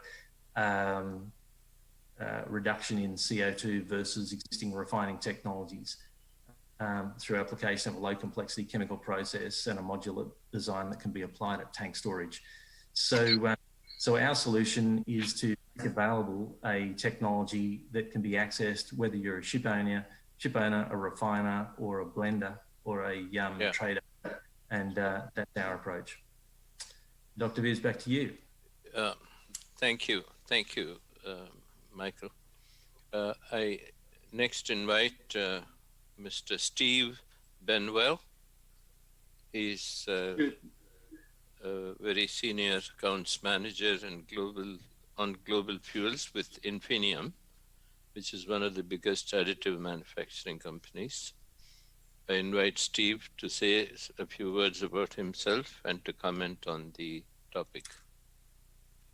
Thank you, Dr. Viss. I appreciate the opportunity to come and talk to this esteemed group today. Hopefully, I'll be able to catch you up a little bit of time here. I've only got a couple of slides to go through. A little bit of information about Infinium. For those people that don't know Infinium, it is a joint venture in the chemical additives business between ExxonMobil and Shell. Chemical divisions of those companies has been in existence for the last 20 plus years. It was JV back in 1999.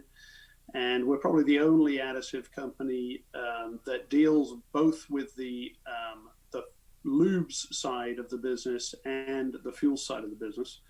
My job for the last couple of years has been to lead an activity on developing a range of fuel additives for marine fuels. We've had a range of additives for lubricants applications for several decades now, but this was seen as an opportunity for the company to develop products in this area. And historically, in the high sulfur fuel oils area, the amount of additive used in marine fuels was very low. But I think the opportunity now presents itself to bring forward additive technologies that can really make a difference in the way fuels are developed and used within the market. So if we can move to the next slide. So these are the kind of the 5 areas that were raised as areas of concern as we were moving towards the IMO 2020 regulations last year, or probably for the last couple of years. So availability, everybody was concerned. There were a number of studies that went on. Availability has turned out not to be a major problem. Now, this has probably been alleviated by the downturn in overall demand, et cetera, and the compression in the differentials between various streams brought about by COVID, as other people have referred to. And the bigger concern now is more around variability across various different fuels, as Dr. Anupam referred to earlier. But availability is really not a problem for the industry at this point in time. As things begin to come back, we'll have to see what happens there. Stability and compatibility, as Dr. Viss indicated right at the beginning, that was an area that was certainly anticipated as being a major problem. It has not been as severe as anticipated. But again, the impact of COVID and the availability of various blend streams into the marine area may well have alleviated this problem. And as that then turns around, we fully anticipate that other problems or that the original problems that were anticipated will start to manifest themselves again. It's still an area of high interest and high concern, both for the VLSFOs and as a knock-on effect for some residual grades, because the high sulfur residual grades may get worse as a result of the fact that, in fact, you're not limited by 3.5% sulfur anymore. It's all based on what's your scrubber capable of handling. The specification parameters that are in existence today may need updating because they don't deal, as we believe, with the long-term storage issues that we're seeing. A fuel may be on spec for its total sediments performance on day one, but I've seen fuels that have gone from well on spec to off spec within a few days. And that's not picked up by the current specification parameters that we use today. So that's an area where I think that there's going to have to be significant more activity within the industry to do that. And we work actively within CMAC and also ISO to have an impact on those specifications. Waxing, this is the area that Dr. Anupam talked a little bit about before, where these fuels, because they are low sulfur, generally have more wax and therefore impact cold temperature performance. The existing specifications, again, may not be sufficient. Dr. Anupam talked about the difference between WAT and WDT, and the only specification we have in the VLSFO area is actually a pour point specification, which may not be sufficient to help the ship operators about how to utilize these fuels. And again, waxing is an issue both for the distillate grades and for the VLSFO grades within the ISO 8217 specification. Viscosity, this was a major concern to begin with. Operators do seem to be adapting to these lower viscosity fuels and are using less heating, although the systems that they have on board ship may not necessarily be sufficiently well tuned or capable of controlling the temperatures to levels that they need to. Fuel leakage has also been raised as an issue, whereby the very low viscosity fuels can leak more out of the systems, and that becomes both an economic but also a safety concern. And in terms of the ongoing work that we're doing, there are still some concerns with high wax appearance temperature but low viscosity fuels. You need to heat them to a higher temperature to deal with the high wax appearance temperature, but at the same time you don't want to heat them because they are low viscosity to begin with, and that creates other problems. Combustion properties, this was expected to be better, but we have seen some issues around combustion properties. There is this impact on cylinder liner wear and scuffing and durability that has come up. There's been lots of speculation on the mechanism for that. I've seen people talking about it's a late combustion issue, it's a lube oil issue, etc., etc. There's no unified mechanism as to why this is happening. So that just kind of covers the areas that were of concern and what we consider to be the current status. So if we could go to the next slide. So this is an area about what's going to happen now. What's the industry guidance in these areas, and where can additives help?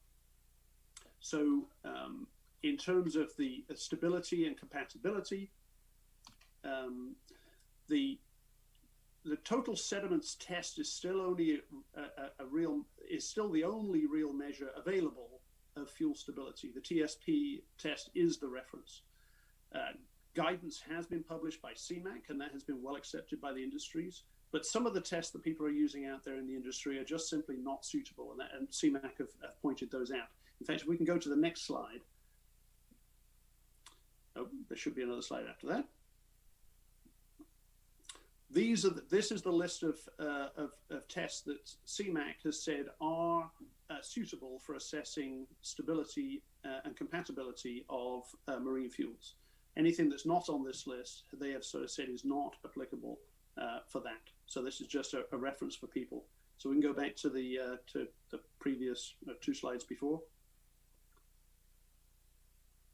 So additives can have a major positive effect on these parameters, but as Dr. Anupam described before, they are best if added early in the fuel production and or blending process, because they have to work on stabilizing any asphaltenes or any insoluble materials early on in the process, because it's very difficult to reverse that process once it has occurred. It's not impossible. We have seen incidences where additives can do that, but it's way better if you can do that as early as possible in the process. And I would say beware of tests that use unrealistic solvent dilutions to enhance the apparent impact of the additive effect. There are some tests out there that can use solvent dilutions, heptane, toluene of up to 30 to 1 solvent dissolution. And that can show you some very good response, but we do not believe is applicable in the real world. So in the waxing area, ISO 8217 has already been changed for the distillate grades, recognizing the need for more performance. And so Cloud Point and CFPP are now reported requirements under 8217. And we're now seeing similar types of issues being recognized for some VLSFOs. There can be solidification between the wax appearance temperature and the pour point, and that's not good. For a ship, they can't use a product that has gone solid in the tank. Cold flow additives, of which Infineum is the largest supplier of cold flow additives in the world, can provide effective solutions for these marine fuel waxing issues. But again, there are lots of different types of fuels. There's not just a one-size-fits-all approach to that. In terms of viscosity, the industry guidance there's lots of guidance from the industry, from the various groups within CMAC, ISO, etc. about how to manage low viscosity fuels. But as I said, onboard systems may need upgrading for adequate control. We can move the viscosity of these marine fuels with viscosity modifier additives. Treat rates tend to be relatively high, but there can be other value drivers like the impact on leakage. We have lots of experience in this area from the lube side. And also cold flow additives can maintain a role of managing that delta between viscosity and wax appearance temperature trade-off. So that's an area where we're doing a lot of work with our additives in that area. Combustion, there's been some guidance from OEMs and CMAC, but the industry is still learning about these new fuels. These are radically new fuels from what were previously being used. Additives are likely to be able to help the liner issues, but we can deploy them either via the lubricant or via the fuel. And we're trying to figure out which is the best way to do that.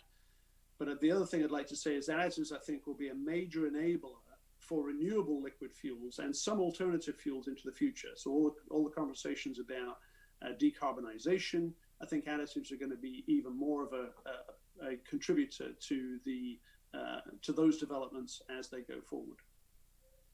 So, this variable marine fuels quality is today's new reality. We've taken a bit of a dip. The demand for VLSFOs did go down. The composition of them was impacted by the upstream issues about refineries, and they've got more jet and everything.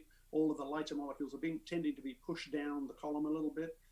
Refinery throughputs are at all-time lows, which means that less of the residual content is being produced.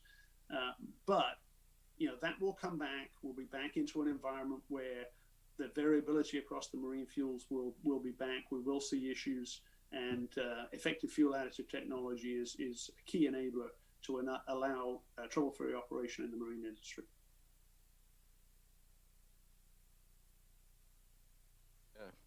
Very interesting, but I think we've crossed the time by almost 3 minutes. But thank you for this, and please bear with me because we are supposed to finish this in 1 hour. We still have, I now request Sarah to present her viewpoint. And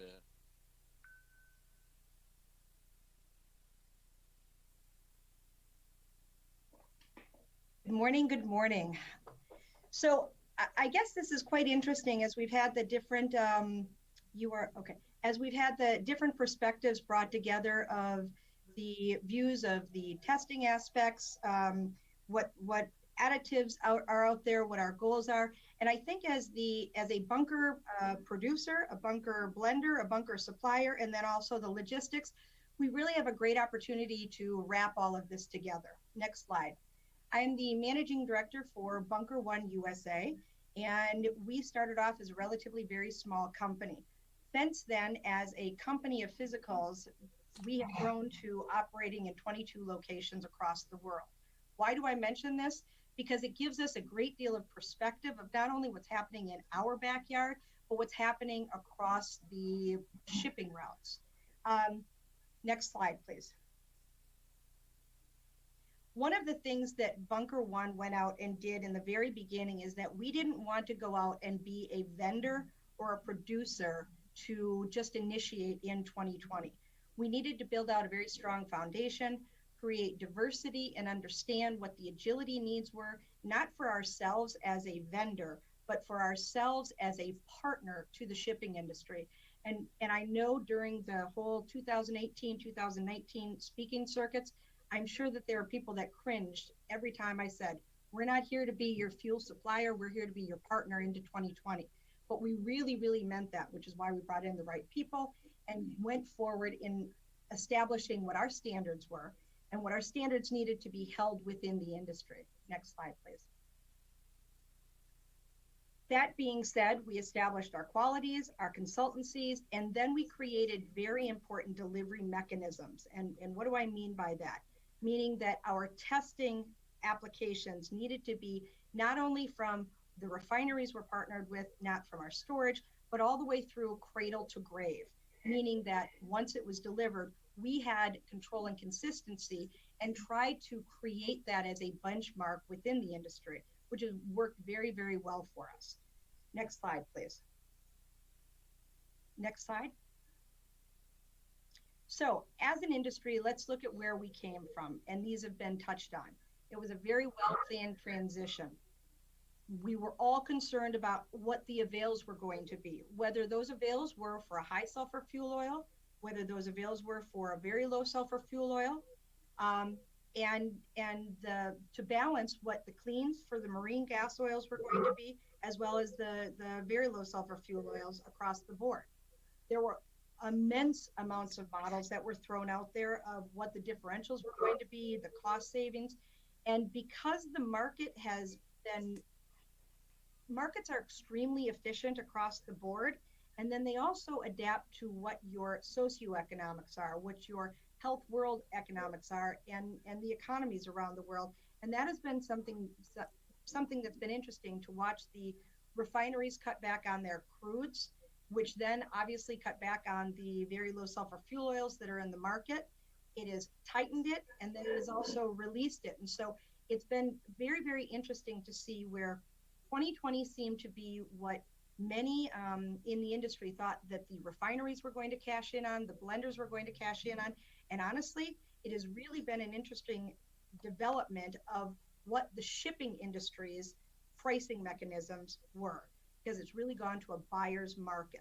And the reason that I say that is because, and I'm not out here saying that you should be crying for the refineries or crying for the suppliers. It just ended up being a very different economic. But there's some dangers in that need to be taken into consideration, is that shipping costs in fuels, as you all well know, is anywhere between 20 to 60%. In this economy that we're in, which 2020, I'm sorry, but I read the small print in my contract for 2020, and I am not pleased with what we've been given. However, we are where we are. In industries, in the shipping industry, they're looking to be able to capitalize on what their cost basis is, how they move the most, and that's their job. What really needs to be important is all of the things that all of the speakers before me talked about, is that as a shipping industry, that we don't throw the baby out with the bathwater and go for the lowest pricing. These are some of the things as an industry across the board that we work towards, making sure that we have transparency in our quality, making sure that collaboration cannot be more important with our testing labs, with trends that we're seeing, compatibility testing, making sure that we separate our fuels from beginning to end so that we don't have the stabilities. But quite honestly, it's been very, very difficult as the economic turn that we're in of what we look for. Next slide, please. And again. So what do I think that the bunker industry and the shipping industry, which really are hand in hand, whether we want to be or not, that need to be taken into consideration? We need to look at where COVID is, because the world economies are changing and money makes the world go round. We fuel the ships that then make the products that are moved through our economies go around. And so we need to be aware of that, of what that imbalance in supply and demand is right now and how we move forward with that. The industry news that come out, there's going to be obviously increased credit focus as there's instability with the different companies. And so counterparties are extremely important. Also, the industry will shrink again. Why is all of that important, and why is this more of an economic discussion than it is about the deep dive? Next, please. If you look at the development since 2020, you can see where the demand is, you can see where the price line is, and then you can see where the shipping industry is. And again, if the shipping industry is not engaged with strong supply balance and strong supply quality, it's going to be a tumbling effect. And I'm sure that the testing labs can attribute to that. What seemed like a good idea at the time because of price ultimately did not end up with what they had anticipated. Next slide, please. Next slide. So on an overall basis, I think of all of these things that is the most important on this list is that it's about partnerships that are developed. These partnerships across the board, again, with our testing labs, with our engagement with the high quality of the crews, that people are finding that needs to be increased, of how they are handling it, with their involvement with their the hardware systems, and across the board. Those are probably the most important. Developing new products into the future. We're in the very beginning of the very low sulfur fuel oil. Now, as we are looking at what our next goals into 2030 and 2050, those communications and those developments are going to be even more important than ever. Next slide.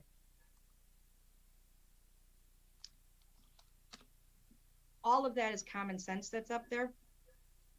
One of the things that is most important is making sure that across the board, we have checks and balances.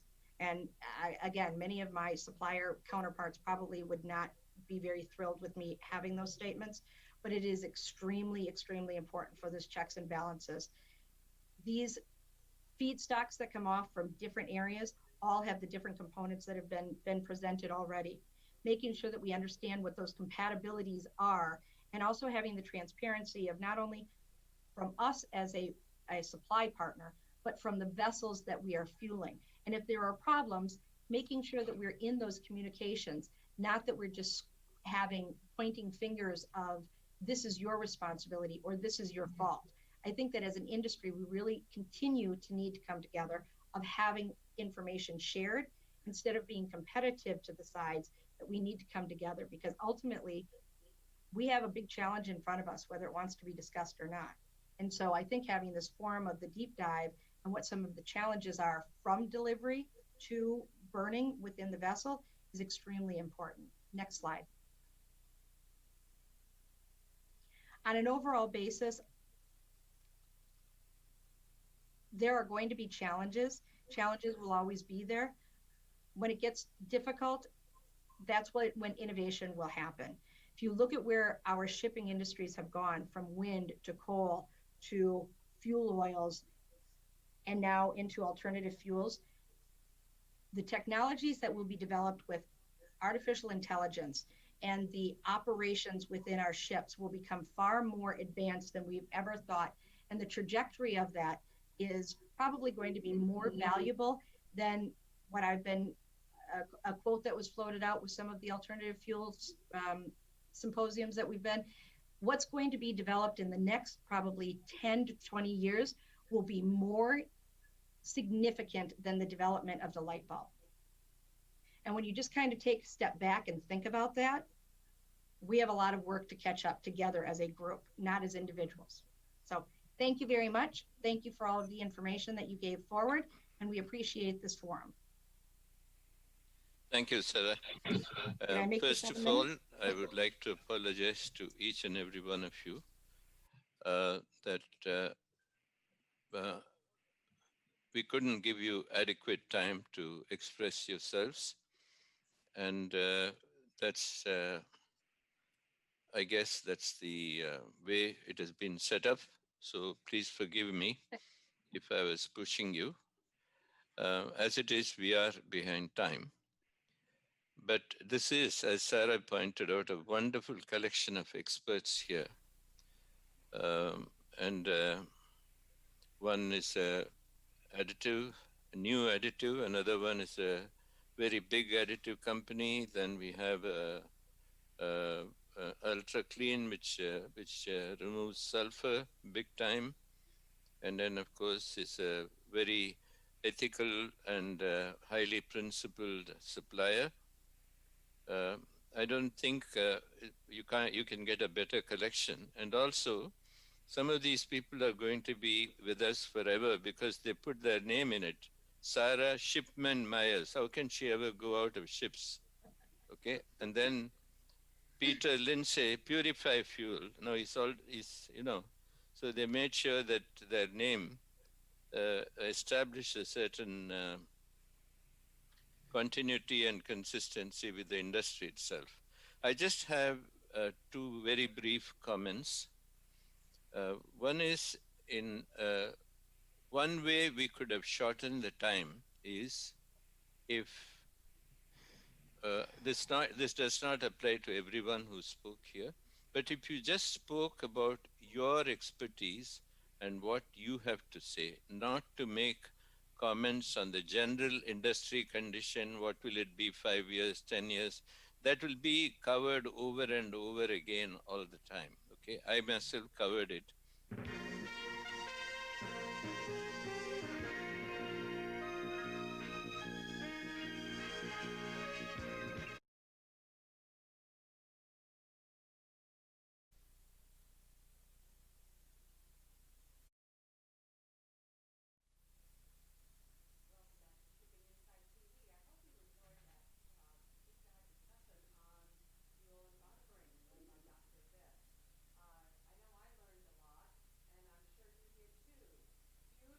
Well, Carlene, that was a very interesting hour. Coming from the deck side, it kind of opened my eyes. I always thought the engineering side was a black box. But within that black box, there's a lot of things going on. So I appreciate the commentary from Dr. Viss and his excellent panel.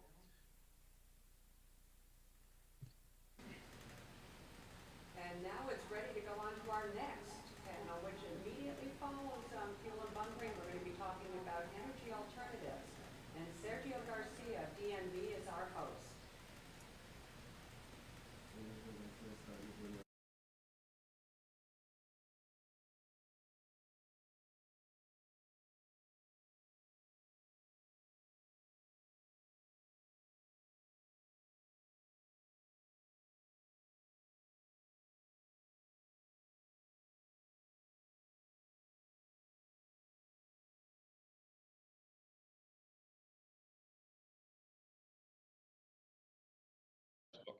Sorry, I'm struggling here with my video.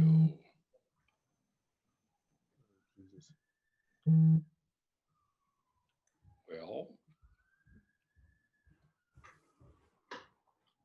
there we go. nope.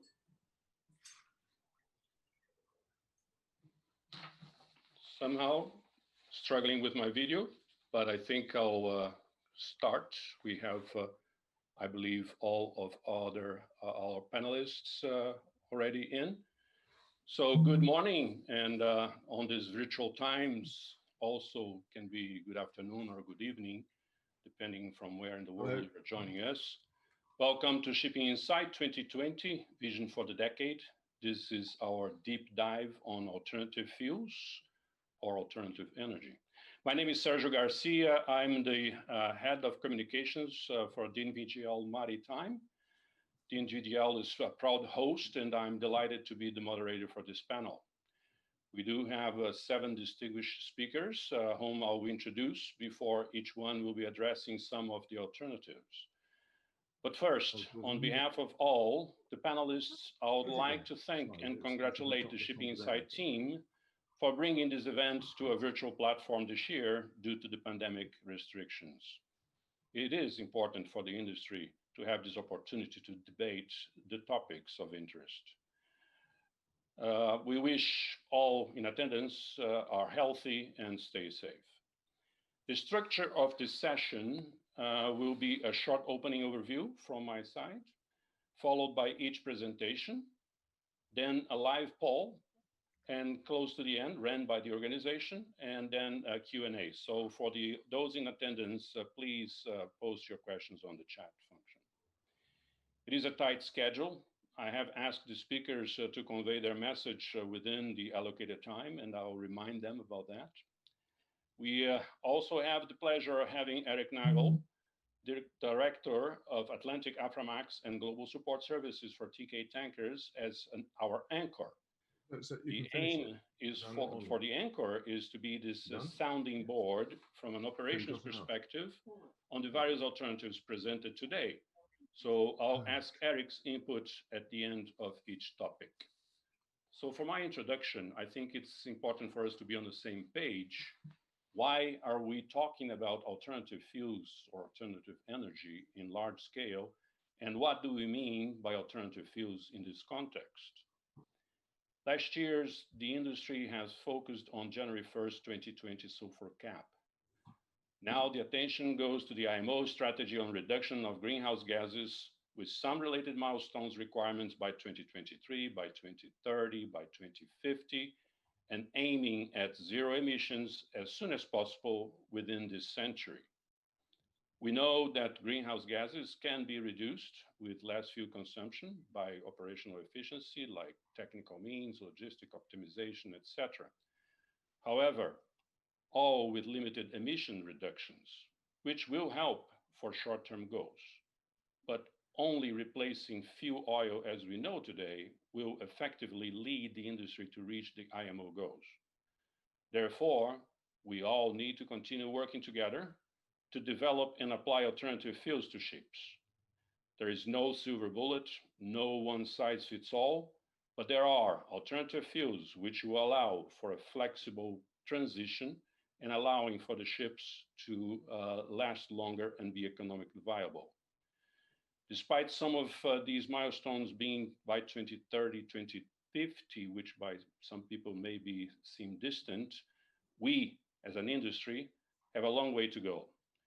According to the NVGL 2020 edition of the Maritime Forecast to 2050, just launched a few weeks ago, less than 1% of the existing fleet is running on alternative fuels, and that's mainly batteries on ferries, offshore support vessels, short sea shipping, and LNG. And less than 6% of the order book has alternative fuel systems, including now LPG, methanol, ammonia, and others. So we are facing a grand challenge. With that said, let's deep dive. Our first presenter is Rear Admiral Kevin Cook, Executive Advisor, GTT North America, and he will guide us on LNG fuel. Admiral Cook, the screen is yours. Great, Sergio. Thank you very much. And I don't know if the slide presenters can go ahead and bring up my slides, please.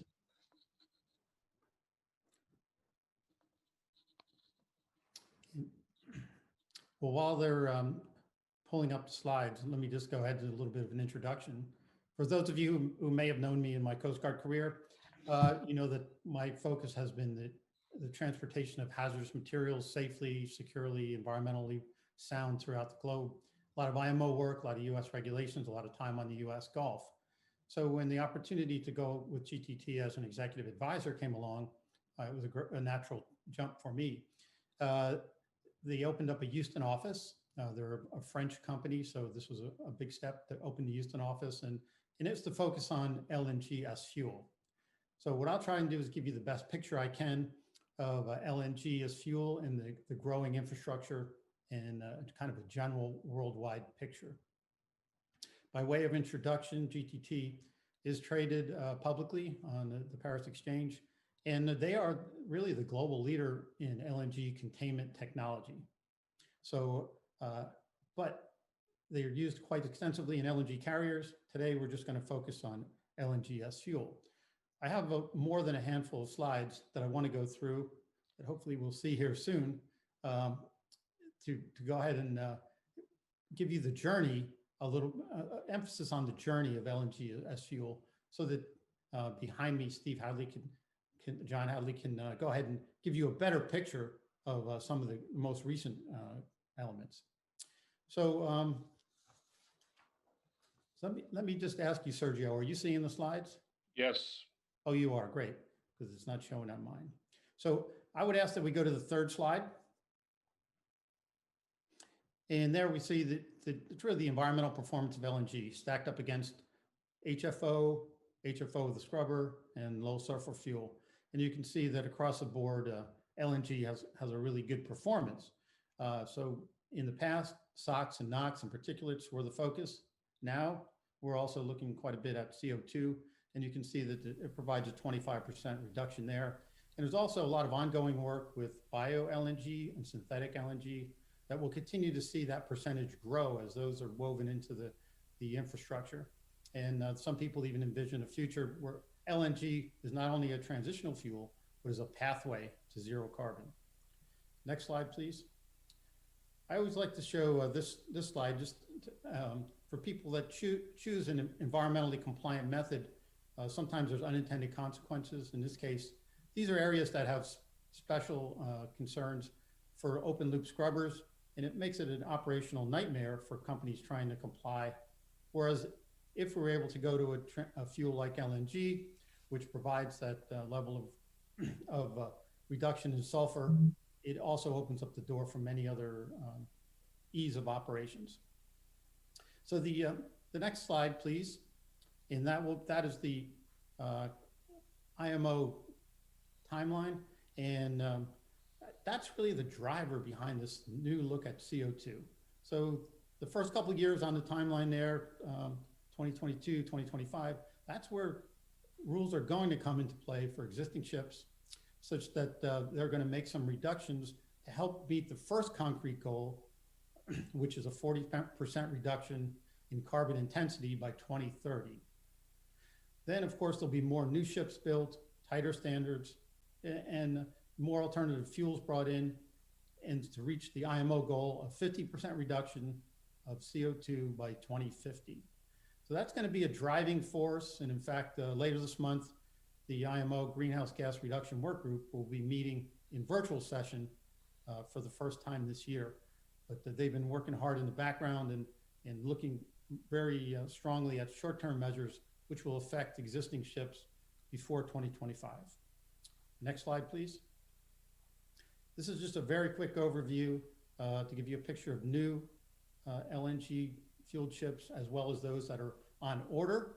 If you add those two up, it's about 400 ships that are going to be outfitted here soon with LNG fuel. And if you work your way from left to right, again, I'll just go fast because I want to cover this slide picture, but you've got ferries, oil tankers, you've got container ships right there in the middle, and that is a really growing segment right now. I think next year, if we come back, that may be the leading segment. Then all the way to the right, cruise ships. So there's quite a bit of activity, and I know John will highlight some of that for us too. Next slide, please. Just another way of looking at the same expected growth. This is from Potent Partners over the next 10 years.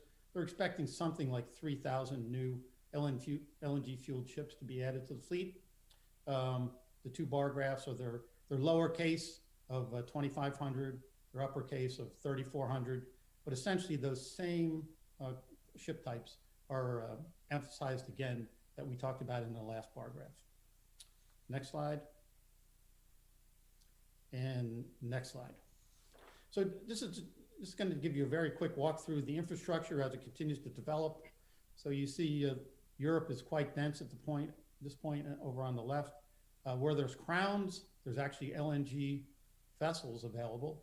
Where there's a big capital L's, those are locations where LNG is available from the shore side, either to load bunker vessels or sometimes directly load to ships if the dock is suitable. So you'll see that for Europe in the Far East. Then if we can go to the next slide, I'll give you kind of another quick sampling, the Americas, the Middle East, and Southern Asia. The point being that the infrastructure is there and just continues to grow. Next slide. This is a quick snapshot of where all the bunker vessels are. So if the description of the name is in black, then it's one that's currently in service. If it's in red, it'll either be coming into service later this year or is under construction. But there are a fair number, and it's really multiplying. And I think that we've seen a lot of vessels in the under 5,000 cubic meter range, but we're starting to see a growing number get above that as particular projects come to fruition and they need more and more LNG to provide the kind of autonomy that owners are looking for. Next slide. And then so we've got the infrastructure. I just want to, and one more slide, please. I just want to give you quick highlights from the GTT order book. So just one comment before that. You see a number of ships that maybe put a deck tank on board for LNG, maybe 1,000 cubic meters, maybe 1,500. But the GTT The tanks are particularly well suited for larger quantities, and you'll see some of the ships that are really looking for longer legs going to using the GTT technology. But regardless, it's interesting just to see the types of ships that are now coming on the market. Next slide. Rear Admiral, can you please conclude this SAP, please? Yep. So there are series of 5 ULCSs that are ultra-large container ships with a 14,000 cubic meter fuel tank. Next down is a Hapag-Lloyd ship, the Shire. It's having a 6,700 cubic meter fuel tank loaded into it. And you notice it has the ship shape already to maximize the volume of fuel and minimize the impact of cargo. So this is the first of its kind and potentially a game changer. The bottom slide is the Jacques Sade. That is the newest ship from CMA CGM, 22,000 TEU container ship, if you're familiar with that terminology, almost 19,000 cubic meter fuel tank. That ship is designed to go from Rotterdam to the Far East and back to Rotterdam before refueling. Next slide. Just 3 more examples. French cruise line Penant has ordered an expeditionary cruise ship where they needed to maximize the volume of their LNG. It's being built at Vard, Norway now, and that ship will go to the Arctic and the Antarctic.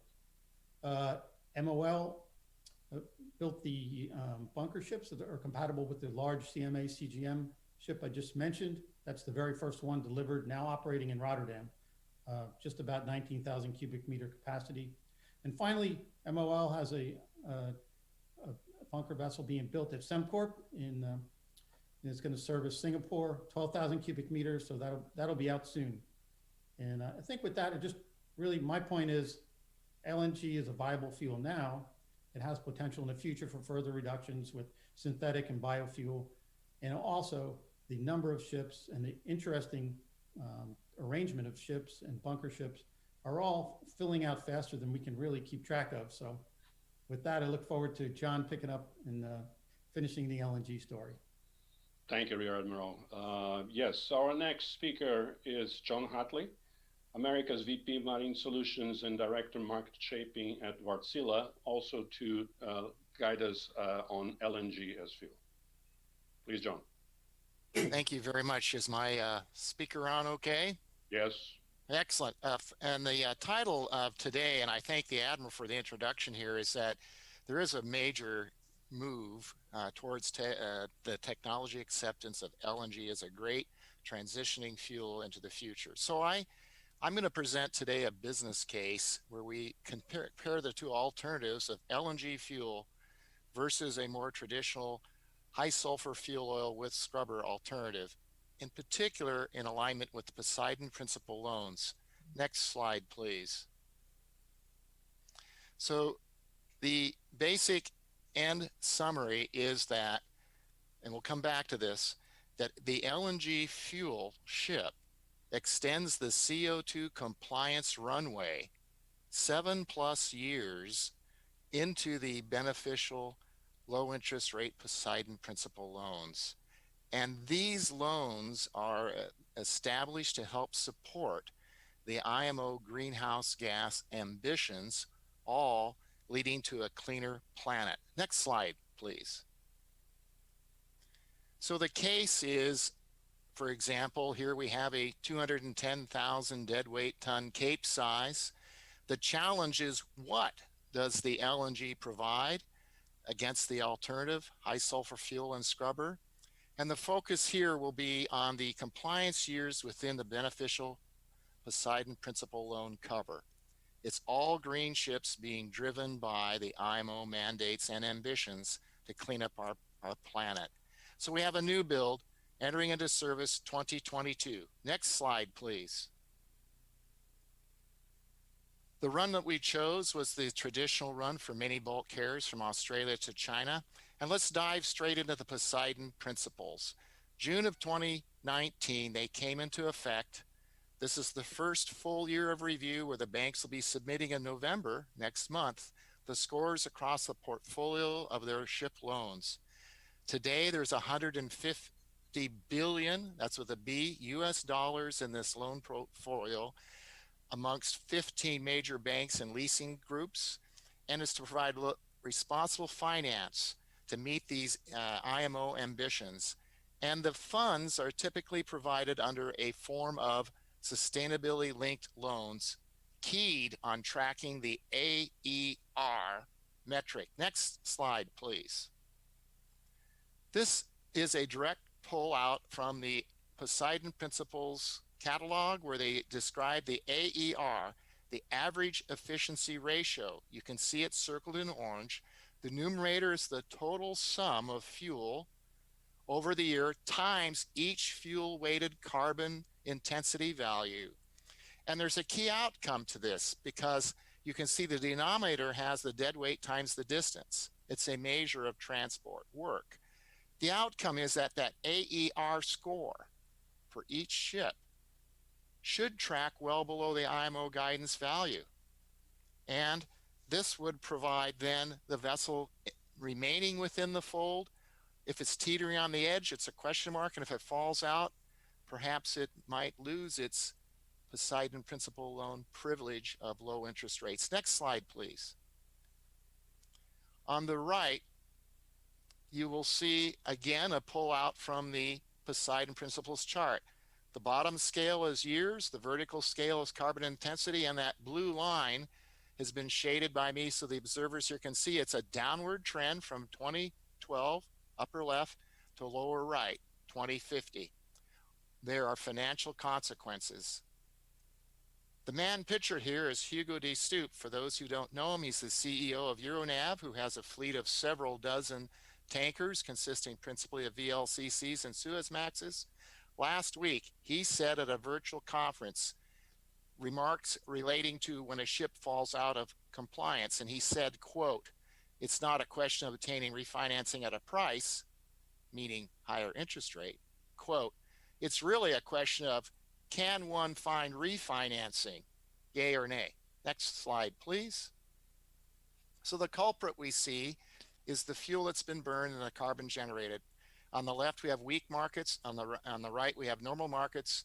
The orange you can see is the HFO. The blue is LNG, very low sulfur fuel, and a tiny bit of MGO along with the two-stroke engines. Next slide, please. Here's the key takeaway. On the left, we can see for normal markets that the fallout for this ship occurs in its third year of operation, 2025, for the scrubber. Again, remember, it's a new ship. 2022 has a 25-year life to 2047. The LNG vessel in the blue dot has a fallout 8 years later. And to the right, you can see for the weaker markets with slower speeds, less carbon, little less distance travel, but far less carbon, all these numbers push out. It's still a 7-year advantage. Next slide, please. So what about those ships that are teetering on the edge of falling out of compliance? What may they do to try to get back into the fold of the good, greener ships in the Poseidon group? There's really two choices. The first path is zero CapEx expenditure now and accept speed reductions sufficient to resume loan compliance with your AER calculated value. But this is going to mean lower charter rates and reduced utilization. Why? Because the charter is going to say, I need this speed, A to B, safely move my cargo on time. And if your ship can't offer that speed due to AER concerns, your offer will be maybe rejected. He'll pick a faster ship. So you'll sit back and your utilization goes down, and you'll sit back until a lower charter, higher rate is offered for the slower speed. The second option, path 2, is you can spend some CapEx prior to falling out for efficiency upgrades. And these will give you a buffer to help move your ship and extend that runway of Poseidon compliance. You only suffer competitive dislocation. Next slide, please. So you can see that the LNG fuel extends the CO2 compliance across all markets as we started 7 or more years. Weak, normal, and strong. And it's a changing landscape. Next slide, please. Let's take a quick look at some news. Next slide. In January, International Seaways obtained a $340 million loan linked to Poseidon Principles. And on the right, you can see the company's announcement. They're saving $15 million a year in interest each and every year. That's $1.3 million a month. The January announcement from Lois Zabrotsky. Next slide, please.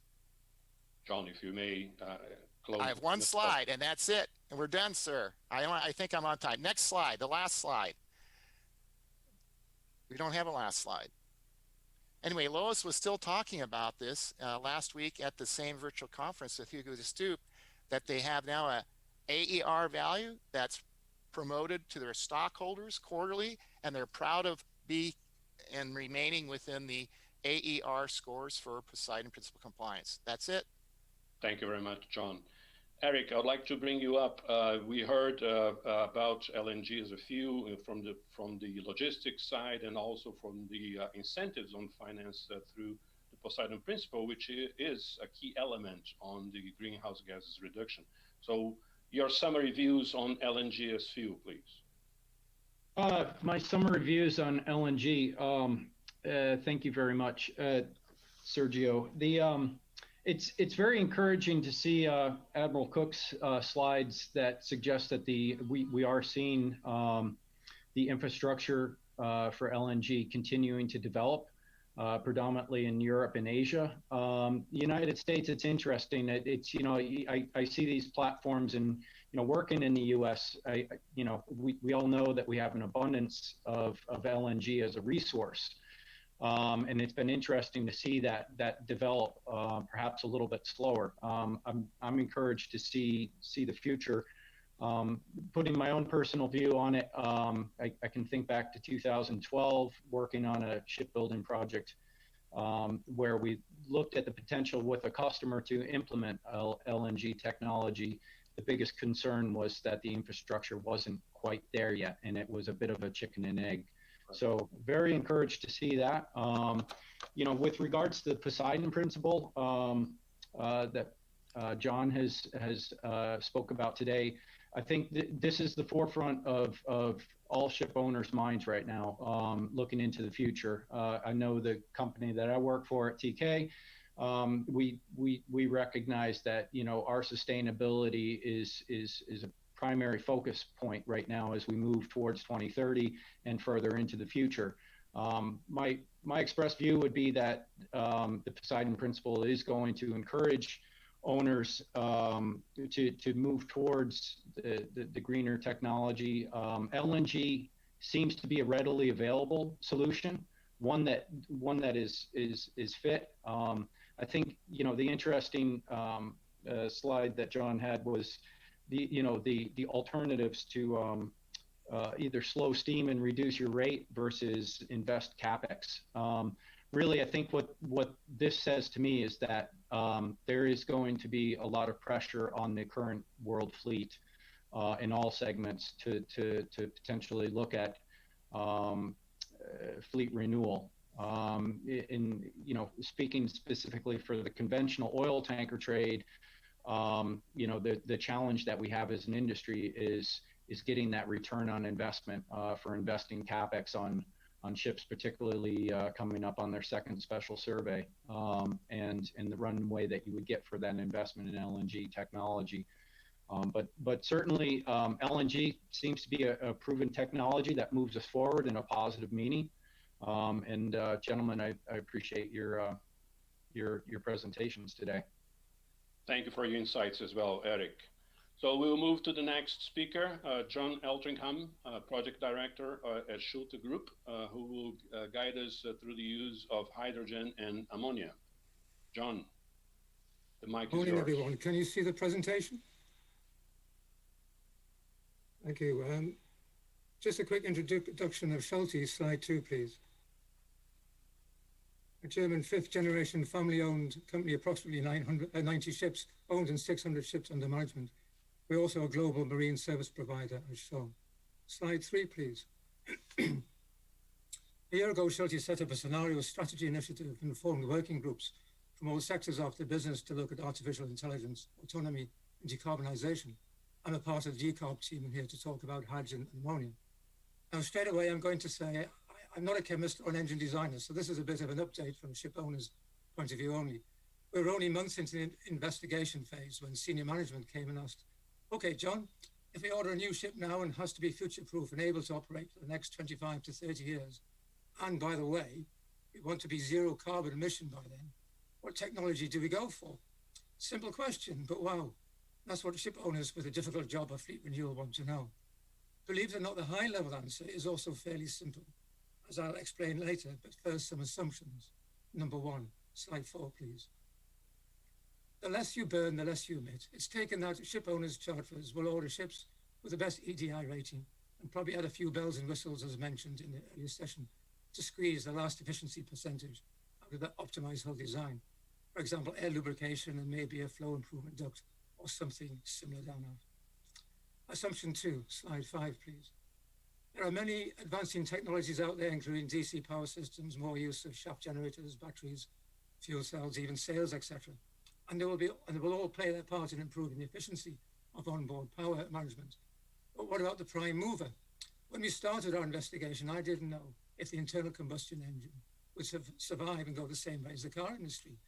That particular battle has been lost, but in the marine industry, we are not even going to have that battle. The internal combustion engine, which includes gas turbines, is the only technology foreseeable, other than nuclear, that can produce the power required up to 100,000 brake horsepower plus. And after 100 years of development, it's superb and will be around as modification for way past 2050. But when you think about it, it's not the engine causing the pollution, but the fuel. Next issue, hydrogen and ammonia. Slide 6, please. They both get lots of mixed press, but when you look at the combustion process, pure carbon doesn't burn by itself. So going all the way back to wood, coal, oil, and methane, it's the hydrogen that's burning and has been since man discovered fire. So to try and burn it in its purest form without that carbon as a carrier is a natural progression. We understand the problem of energy density and containment, but that's another discussion. But the biggest problem is its flammability. I'm from the LNG as fuel business, and we talk about methane number. As you know, it's resistance to knocking, pre-ignition, and the higher the number, the better the resistance. Pure methane is 100, but pure hydrogen is 0. So herein lies the problem. That has been addressed by the engine builders. One solution, possibly co-firing H2 in a lean burn engine up to a maximum content, say 20%, then converting to direct injection for 100. It's all about ignition control and combustion geometry. To get around the storage problem of hydrogen, can we use a carbon-free carrier? And yes, presently the front runner, that much discussed, love it or hate it, ammonia. NH3 burns cleanly with only nitrogen and water as an emission. But unfortunately, unlike hydrogen, it has an opposite characteristic. It doesn't really like to burn at all. Engine builders are also addressing that. And it's presently considered that a commercial ammonia burning engine will be available in about 3 years' time. Because of the slow flame front, it seems more suited to the slow speed 2-stroke engine. On these long stroke engines, though the piston speed is approaching supersonic at mid-stroke, at top dead center, it's slow. So basically provides more time for good combustion, as opposed to the higher speed 4-stroke. Ammonia, however, is also being addressed by proponents of that technology, maybe using pre-combustion fuel mixing. For both 4-stroke and 2-stroke application, a pilot fuel will be required. That raises the issue of loading, in substantial quantities, 2 different types of carbon-free fuel. Could that be an ammonia and some hydrogen, or could we just load a single fuel and reform a pilot fuel from it? Who knows? Whatever the solution, the primary fuels of hydrogen and ammonia in bulk follow different technology paths. And this is the key to answering that first question. What do we do now? Ammonia is commonly transported very successfully at sea at up to 18 bar and ambient temperature down to -30. But as we know, it is both toxic and corrosive to certain metals, including copper, brass, zinc, etc. Hydrogen has its own challenges, explosive and with a liquid storage temperature down to -252 degrees C. So the safety case for both is going to be interesting. But it will be solved, as it was for LNG and other low flash point fuels, and it might even require some level of autonomy on board for the safety of the seafarer. Regardless of that, the 2 technology paths are cryogenic and non-cryogenic, cost differential and suitability on carbon and stainless steels. So here we go to the 4th assumption. Slide 7, please. Green hydrogen produced from renewable sources will be available at some time in the future and in the quantities required at the right price, and hence green ammonia will also be available. If we take then that both hydrogen and ammonia will be available as a destination fuel for decarbonization, but we don't know when, then what transitional fuel can the ship owner, charterer, get their hands on now? And that will lead to the future-proof design. That transitional fuel could be LNG, and you're on the path to burning hydrogen, or it could be LPG, methanol, or biofuel, and you're on the path to ammonia. It will be up to you, or up to what type of ship you have, its trade, voyage profile, and availability as the choice of that fuel. Slide 8, please. In conclusion, a ship ordered now will probably have to change fuel type in its life, and that path to decarbonization should be thought about at the design stage, taking into account the transitional fuel it will burn upon delivery. Think early about the metallurgy, and of course a footprint for doubling the size and more of the initial bunker capacity. Thank you. Thank you very much, John, for your views here. Interesting that on DNVGL latest maritime forecast to 2050, we also highlight this transition fuel and the use of ammonia and methanol as two of the possibilities growing. Just one other topic to remember. John also mentioned the technology being in development. Remember that LNG as a fuel started 20 years ago, with batteries started 10 years ago, and the speed of technology development is increasing, of course. So, Eric, what's your take on ammonia, hydrogen moving forward? Yes, Sergio, thank you. John, thank you very much for your presentation and Schulte's work on hydrogen and ammonium fuels. I think that this is a really interesting space for ship owners. You know, speaking from the conventional oil tanker side of the table, I would say it'd be transformational for us as an industry in the oil tanker trade, because perhaps it really changes the landscape of what cargo are we tasked with moving around the world. And I think it's a very exciting future. I think there's a lot of hurdles that you've summarized very well, particularly for me, where I've got a lot to learn and become more educated. But to me, I think that this is an interesting development for our future around hydrogen fuel. But I think it requires a coalition of the industry to come together and share their knowledge and collaborate and develop the technology if it's to happen quickly, because there's also equally a lot of questions around infrastructure and support. But really enjoyed your presentation, and thank you for the education today. Thank you, Eric. So our next speaker is Brent Perry, CEO of Sterling PBS, who will give us an overview on batteries application. Hi, everybody. I'm going to probably approach this a little differently, having heard the first presentations. I think I can be a little more value add to everybody if I change up my order a little bit. So if I can go to slide number 2 to start with. So just to give you a sense of our perspective and where we bring input into this kind of a forum, I've been involved in bringing energy storage systems into the marine space since in practical terms, since about 2010. And have seen about 240 installations of hybrid and electric applications globally in that period of time. So we've gained a bit of perspective. If I could go to slide number 4, please. So in summary, in terms of energy storage in general, there's been a lot of technology advancements, but fundamentally it's really come down to the terms of how does it add value to marine applications. So charging time has been instrumental, and we've now gotten the charging time of a battery system down into the 4, 5, 6 minute range to bring it back up to a full operational capability, which means there's very little impact to it, but also puts a challenge on the infrastructure to deliver that much energy to a ship in that period of time.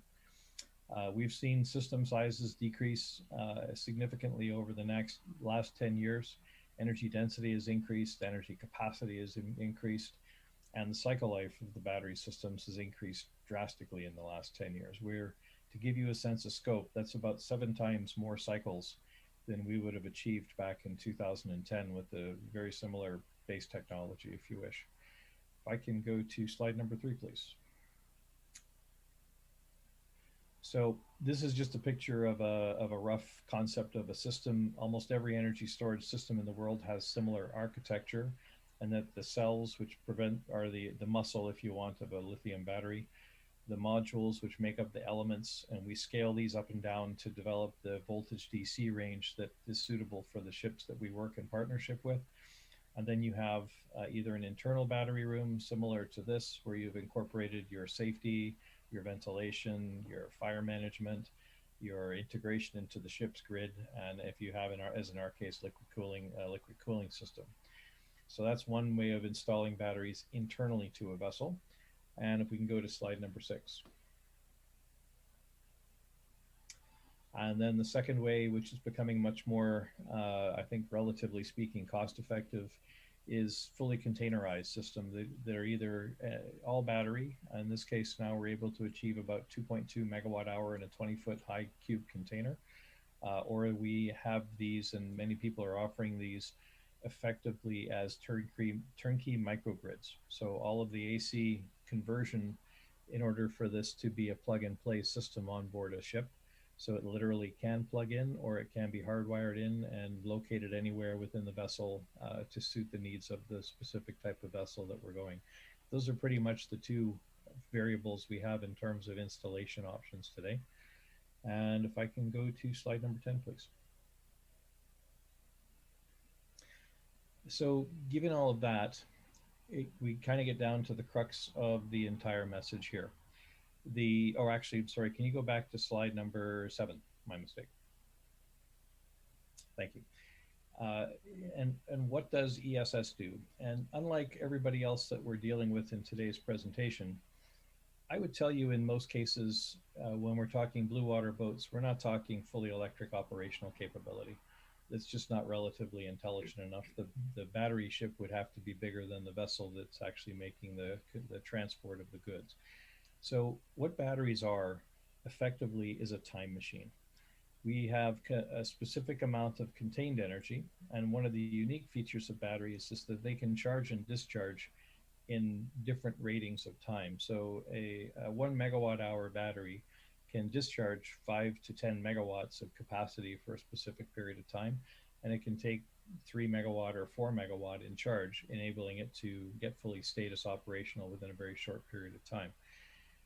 And when they are charged, they give you a tremendous amount of flexibility. And if you look at all the different fuels that we're discussing today, the key thing that ESS brings to the table is optimization. Because it's not a physical machine that operates on a specific rating management, it is a time machine with stored energy. We can use energy storage where and when it suits the best operating conditions of the different kinds of engines and fuels that we're working with. So diesel's always been a very competitive fuel in terms of managing its capacity and performance. It's got excellent energy density. It's hard to beat. When you look at things like LNG and ammonia and hydrogen, you face containment, safety, service, support, energy density issues. What energy storage does effectively is allow you to optimize each one of these kind of fuels to get the best kind of performance that you possibly can and contribute to a better bottom line value and a faster payback. And if you want, taking in John's comments, an even longer extension of when the ship's propulsion system is going to become redundant or need to be changed. So what we do is significantly influence the capacity of applications to meet rules and regulations or exceed them for a much longer period of time. And you can do this with relatively small capacity energy storage. So we're seeing on, let's say, LNG vessels, for an example, just being able to replace the generator capacity to maintain the pressure and temperature integrity of the tanks is a great offshore application, while coming in and being a cold ironing source of energy or even a import propulsion capacity really adds a lot of elemental performance that you don't do well in any kind of fuel-driven application. And the costs of energy at ports are becoming more and more expensive. So the ability to stay independent of these systems is going to be something that directly contributes to the bottom line of operation. So go to slide number 10, please, now. So that brings it down to the reality of this. And CapEx, OPex is always where the bottom line is. I built ships for 30 years. I wouldn't make a purchasing decision that was going to negatively impact my operator's cost of operations, because that's not a good way to build repeat business. And what we do with this is we do work in partnership with all of these different types of fuels and integration companies on the power electronics side to really measure where can we best influence the CapEx cost, but more significantly, given the length of time our ships operate, energy systems now are designed to last up to 30 years. How much money do we make over that period of time, and how much reduction in service and resources can we get away with in order to have an operational system? So that really is the sum and the value that ESS brings to the table. Is I can typically marginally improve everything or significantly improve everything while delivering feature performance characteristics that you can't have without bringing a battery into it. So we don't see ourselves as competitors for any of these fuels. We see ourselves as partners. And I think that's how we're all going to see energy storage being used, especially in blue water applications over the next decades. That's all I have. Thank you very much. Yeah, it's interesting because on DNVGL Alternative Fuels Insight platform, which is a public platform, you can have access to several information about different alternatives. And comparing to what Rear Admiral Kevin showed on LNG application, we also see that batteries, as I said at the beginning, started with ferries and then went to offshore support vessels and short sea shipping, but it's increasing the application, as Brent well explained, on also the blue water shipping, not for full electrification, but to assist in reducing the greenhouse gases. So Eric, what's your take on that? Thank you, Sergio. I agree with you. Battery power is something that I think for the traditional mariner was something that we thought of as an emergency backstop in the event of a blackout on a ship at sea, right? And I think that it's interesting to hear about the opportunities around changing the view on battery storage of energy, and coming up with ways on how to optimize power usage on board the ship. And I like the approach around working with the commodities, the traditional fuel supplies, to figure out what is the best solution. I think that the future holds where we will see port infrastructure where there's opportunities to optimize power usage through battery. And the other thing that I do like about this is the plug and play concept around battery power. One of the challenges that I see around hydrogen and ammonia, obviously, is crewing competency. We've got a long way to go as an industry as far as training our seafarers on how to manage those fuels efficiently and safely. Whereas the battery power, it offers itself some opportunities of plug and play where effectively you're coming into port and you're able to change out that battery pack, or you're potentially able to hook up to a shore installation that provides battery-based power that perhaps the ship is linking in. I think it'll be a really interesting space to see further development in the container trade and potentially the bulk trade. I think one of the challenges on the conventional oil tanker side would be we still have to figure out how to keep our tanks inert efficiently, and that's one of the blocks that I've seen and encountered, debated with colleagues in the industry around battery power. Okay, thank you, Eric. So we need to speed up. Our next presenter is Alistair Johnson, Desevedo Design TIG rig, who will talk about wind assist. Alistair, please. Hello, can you all hear me? Can you hear me? Yes, good. Okay. Hello, I'm Alistair Johnson. I'm speaking on behalf of the International Windship Association, which is an advocacy body for wind-powered, wind-assist commercial shipping. It was formed in 2014.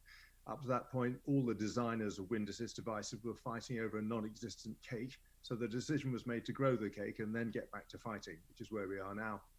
So wind-assist is currently only available, only really viable for bulkers and tankers, not container ships at the moment. So there's a target market of 40,000 ships in the world's fleet.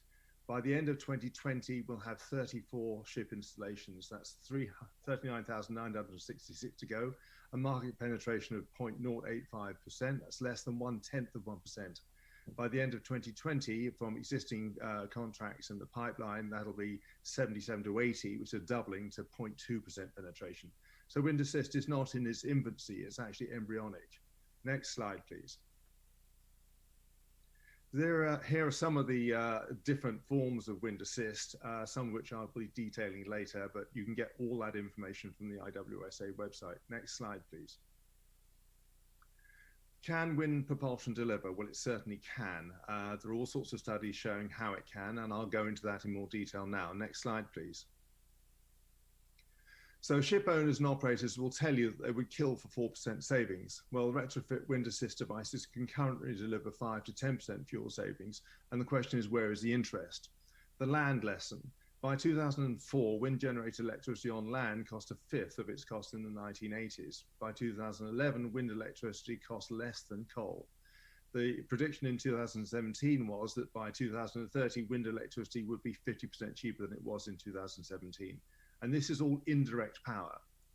Based on the above, wind assist, which is delivering actual positive thrust, direct thrust, will be delivering 10 to 20% more savings in direct thrust, and will be able to deliver indirect solar and wind electric. So for these reasons, again, the question is, where is the interest? Next slide, please. Would Oppenheimer or von Braun have passed up the opportunity to get 5% more power? And that is 5% now, with the promise of doubling, tripling, or even quadrupling it that down the line. Now, they had the benefit of operating within the context of recognized national or international crises and international competition. This meant that there was a huge public will, which made it a no-brainer for political leaders to organize the focused national infrastructure and to encourage collaborative disruption. This meant that Fermi left Chicago, Feynman left Caltech, Chandrasekhar left England, and they all went to Los Alamos and they made the Manhattan Project work. Now, international shipping doesn't have that. It doesn't have the structure of the industry is not geared to that level of coherence. And it's, in that sense, it's just like the rest of our global industry. There is a major problem in organization to get this collaborative disruption to work. Next slide, please. So let's pretend there are 40,000 flat deck ships in the world's merchant fleet, with a 30-year average lifespan. Replacement rate is 1,667 ships per annum. If we had 100% zero emission ships now, we'd be building them at this rate, no faster. It's not possible. There isn't the capacity. If they cost the same as regular ships at about $60 million a pop, then you'd be spending $100 billion a year, and we'd see overall fleet carbon savings of 3.47% in the first year. If you retrofitted 4% wind assist systems for about 1.2 million on all of those 40,000 ships to a total of 48 billion, you'd see overall fleet carbon savings of 3.2% in the first year. That's 4% times 40 divided by 50. And you get 10% wind assist savings, you get 8% overall, 15 gives you 12, and 20 gives you 16%. And all of this is delivered free of charge to point of use with no additional infrastructure. And we'd see huge gains in wind assist efficiency with a fraction of that level of investment in R&D. So the carbon cost benefit, the overall life cycle, so the carbon cost benefit analysis, the carbon bang for your buck should be where you start. The overall energy life cycle, if you take into account decommissioning and maintenance, all make wind assist pretty much unbeatable. But wind assist is not even mentioned by the Global Maritime Forum, which is the Getting to Zero coalition. And the question is why? It's a puzzle. Next slide, please. First, they laughed. In 2018, I came to my first ever shipping conference at SHIPPINGinsite. I was the only wind assist person here. No one else knew or anything about wind assist or cared. I made a point about the technology for wind assist during an open session, and someone laughed. I was on this energy panel, and there were 5 panelists, and we outnumbered the audience of 7, or we nearly outnumbered the audience of 7. But at the end of the conference, Angus Campbell's closing address began with "Carbon is the elephant in the room." In 2019, I came again as one of 3 wind assist people, and around a quarter of the conference was about carbon. No one laughed, and there were 30 people in the audience for the panel. 2 real standout presentations in that conference were Kirsty Ticker's Collaborative Disruption one and Michael Parker's Poseidon Principles one, which were both amazing. And really, it represented the 180-degree turnaround. But I could have used the same presentation this year because nothing much has actually happened. Next slide, please. So some of the technologies, there are kite sails, which are probably the earliest and maybe the best known. They generate acceleration and huge thrust by flying a figure-8 pattern, as you used to when you flew your kite as a child. They have quite limited direct thrust wind angle range, about 45-degree wind angle, but they've been used on onshore applications to drive flywheels and generate electricity. So there's no reason why on ships you couldn't have flywheels driven by these. Plus you could add solar sailcloth to them and they'd be generating electricity like that. So they can ship share with other wind assists, and they can obviously ship share with other propulsion systems. Next slide, please. The BPLP is an American Cup winning sail design, which is incredibly efficient, and it delivers upwind thrust. So the wind angle delivery is very, very impressive. Plus you could add sailcloth, and so they'd be delivering electricity as well. And so they can ship share with the kites. Flettner rotors are current market leaders. They're at the moment very big cylinders, but they're delivering 8% for Maersk on their trial ship. They can also be solar coated, delivering electricity, and they can ship share with kites. They may get much smaller going forward, and there's no reason I can see why they couldn't be small enough to fit around the hull, as with the other masted devices. Next slide, please. So ship sharing and onboard energy markets, there's not going to be a single technology solution. Almost all wind assist can and will generate electricity alongside direct thrust. Collaboration with other sectors, in particular the battery sector, is going to be most important and urgent. The combined technologies approaches must become a hardwired approach to industry thinking. All of the points made by John about the Poseidon Principles, I recognize Poseidon Principles were going to be very important, and I welcome the update, but you can retrofit wind assist devices to an existing ship and extend on a Poseidon Principle loan and extend the AER. That is a reality, and that's available now. So wind assist needs a standardized platform like mine. I happen to have one, which is a mounting system which can be used by multiple devices. The Apollo program didn't set out to produce the first mini computer, but it did. We have no idea what collaborative disruption can deliver, but we must get on with it. That's my presentation. Thank you. Very much. Eric, Alistair brings an interesting point, because in theory, the numbers are there, and we see some more applications on ferries and other ship types. But in your view, what is happening that is probably not taking up as expected, or could help the industry? You're muted, please. Apologies, Sergio. Thank you. I think there needs to be a change in mindset in the approach of ship owners, looking at wind assist technology, and really focusing just in on the element of if this helps us reduce our AER, we're moving in the right direction. It might not be the complete solution, but it's partnered with other fuel technology. We've seen a lot of advancements in the last decade around hull efficiency and the eco design, that I think now is the time that, looking at wind assist, this is a free source of energy when a ship is at sea, and I think it's just been untapped because owners had a hard time looking at what's my return on investment. to move towards this. And I actually think that Poseidon principles do help offer a landscape that, as Alistair has mentioned, we need to have the disruptor approach towards adapting towards this technology.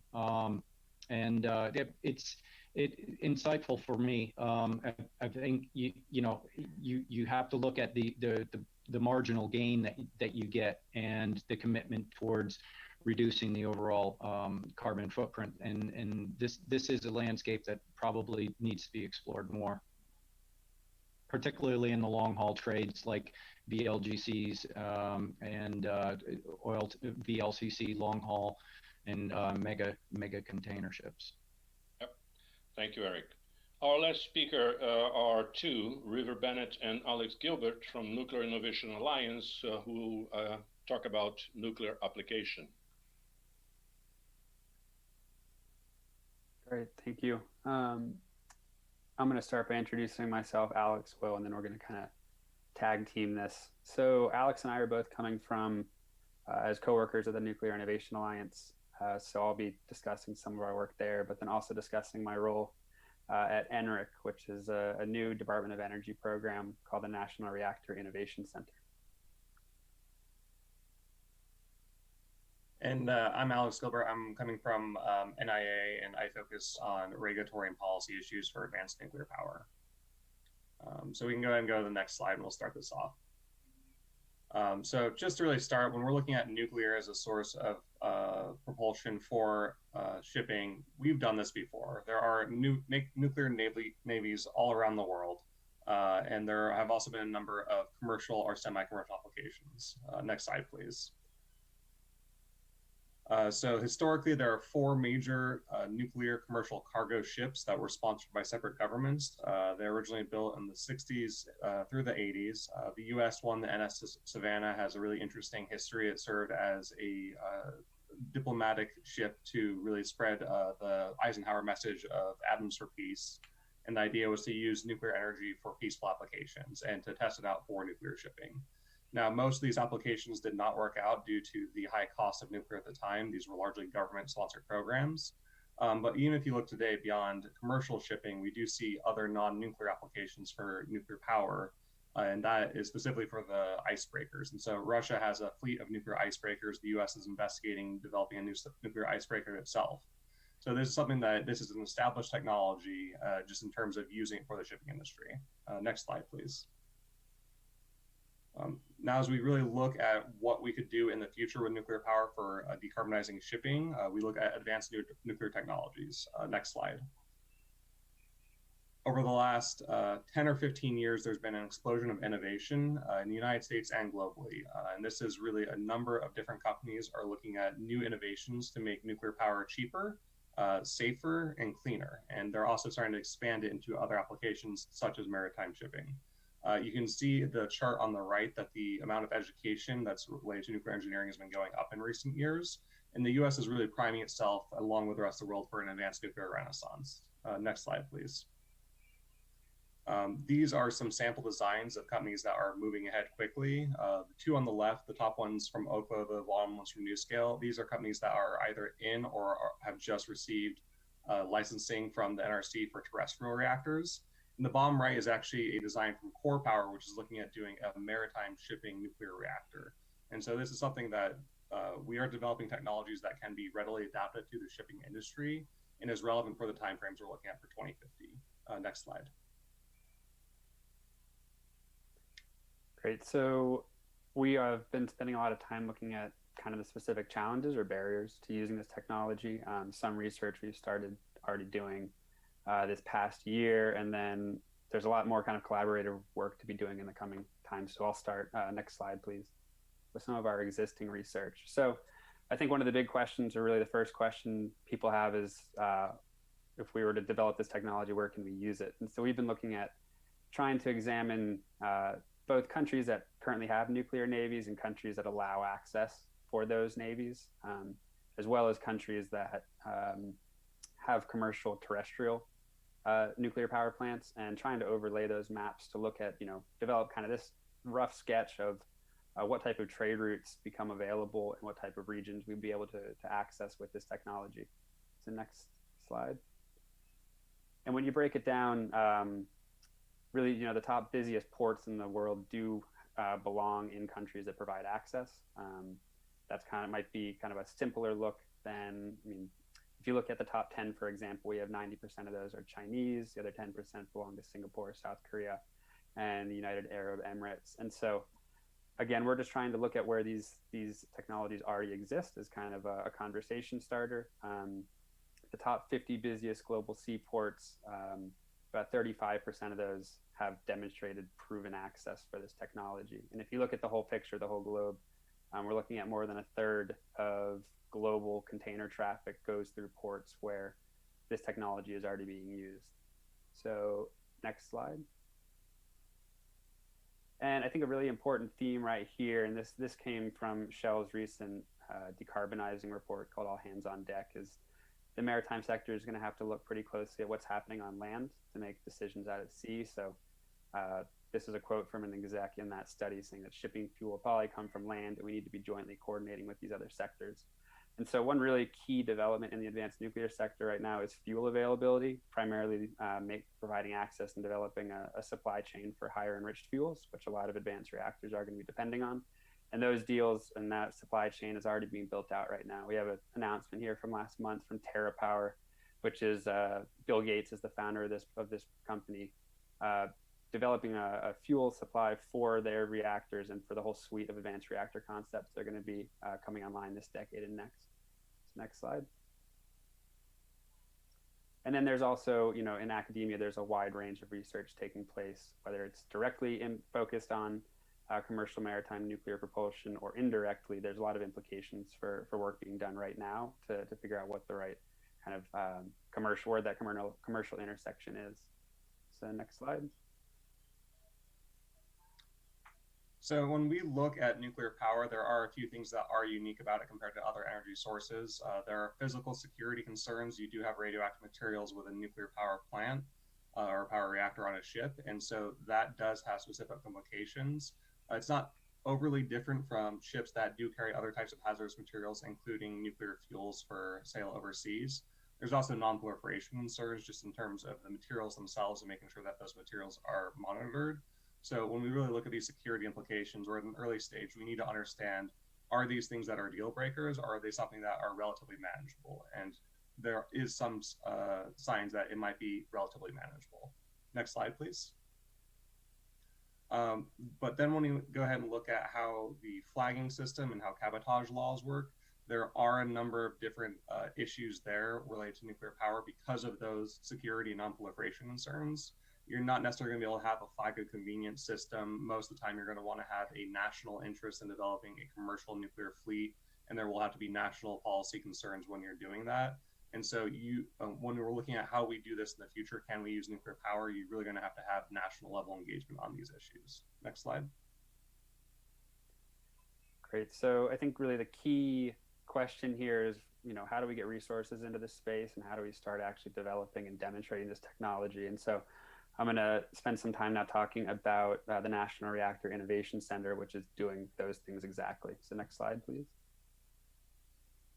Right, so the National Reactor Innovation Center, also called NRIC, is a new DOE platform for accelerating the demonstration and deployment of advanced nuclear energy technologies. NRIC offers multiple levels of support for innovators looking to demonstrate and commercialize their products. It does this by facilitating access to the capabilities and talent housed within the U.S. National Laboratory System. Next slide.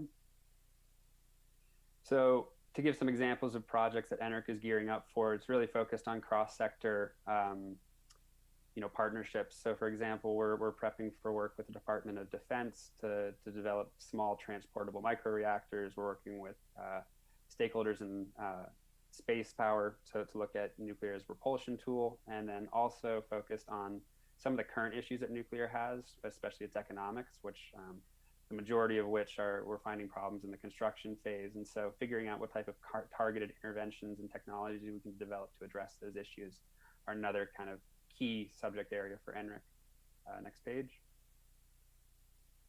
So I mentioned earlier, this is just kind of for screenshot purposes. If you, or we won't go into the details, but NREC offers, we have the resources to do this type of work. And so we provide tiered support depending on how involved or how large your project is. The first two of which, the generic support and resource team, are DOE funded, which means the conversation, getting that conversation started is free for you all.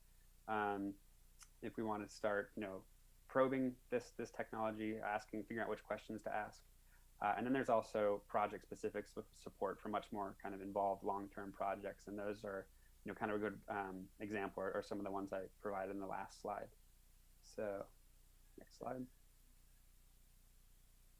And then this is the one we're most excited about, is that right now we're doing a survey and we're trying to examine what type of questions we need to be addressing for using advanced nuclear energy in the maritime sector. So right now, Alex and I are working together on a series of interviews with professionals in the maritime and nuclear spaces to have these conversations and get this started and kind of do a big gap assessment and figure out what it is we need to be addressing if we want to be serious about this. And so this is really an invitation for you all, the audience, other speakers, presenters, if you're interested in contributing to this, to get in touch with us and start that conversation. We're just going to be starting out with hour-long interviews and then putting this into a report that will eventually be shared. Yeah, next slide. And so this is the last thing.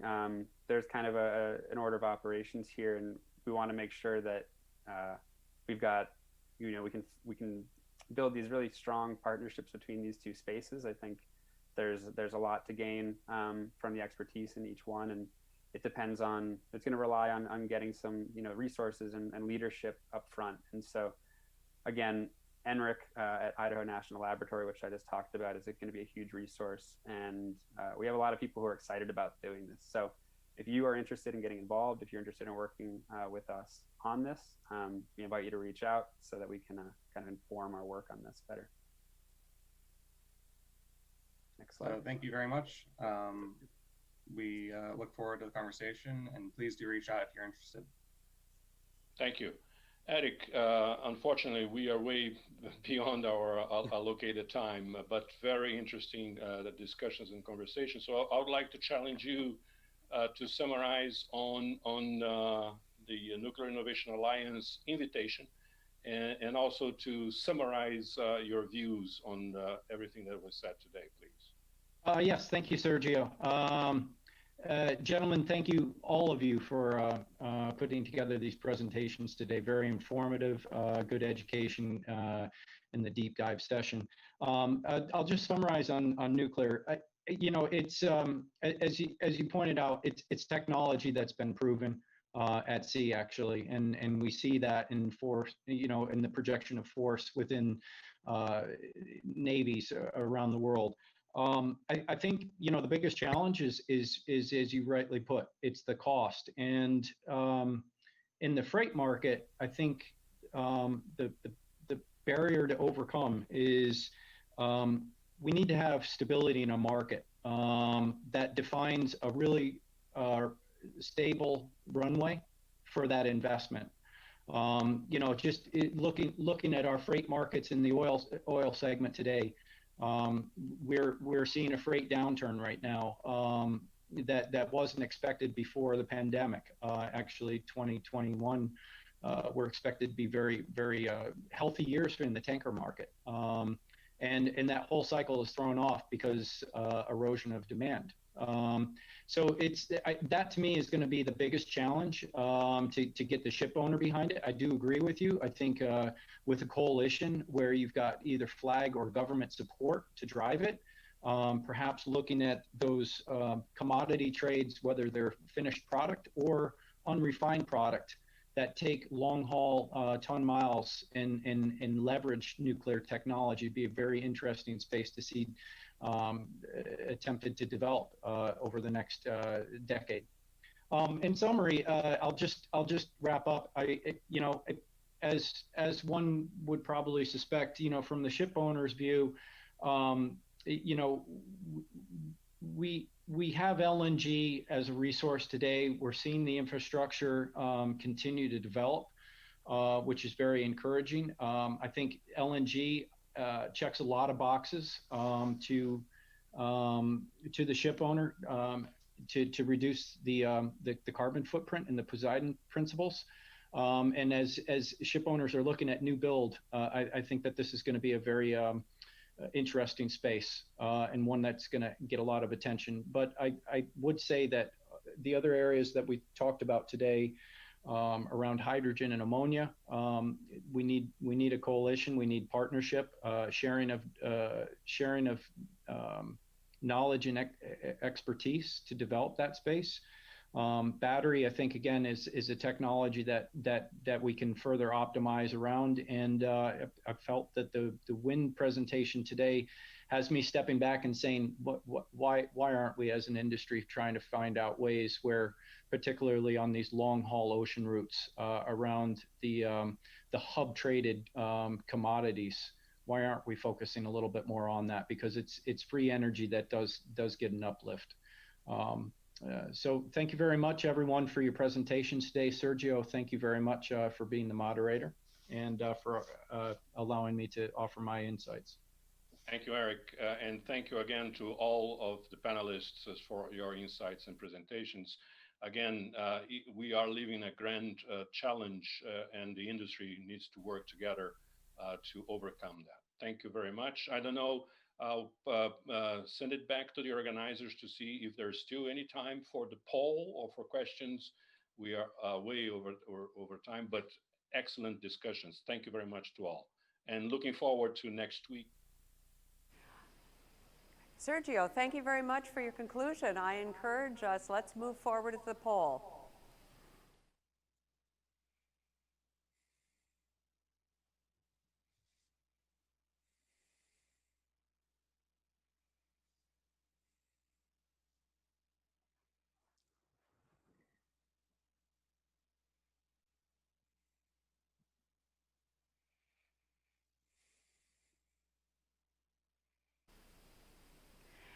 Well, thank you so much for joining us here at Shipping Insight 2020 with our deep dives today.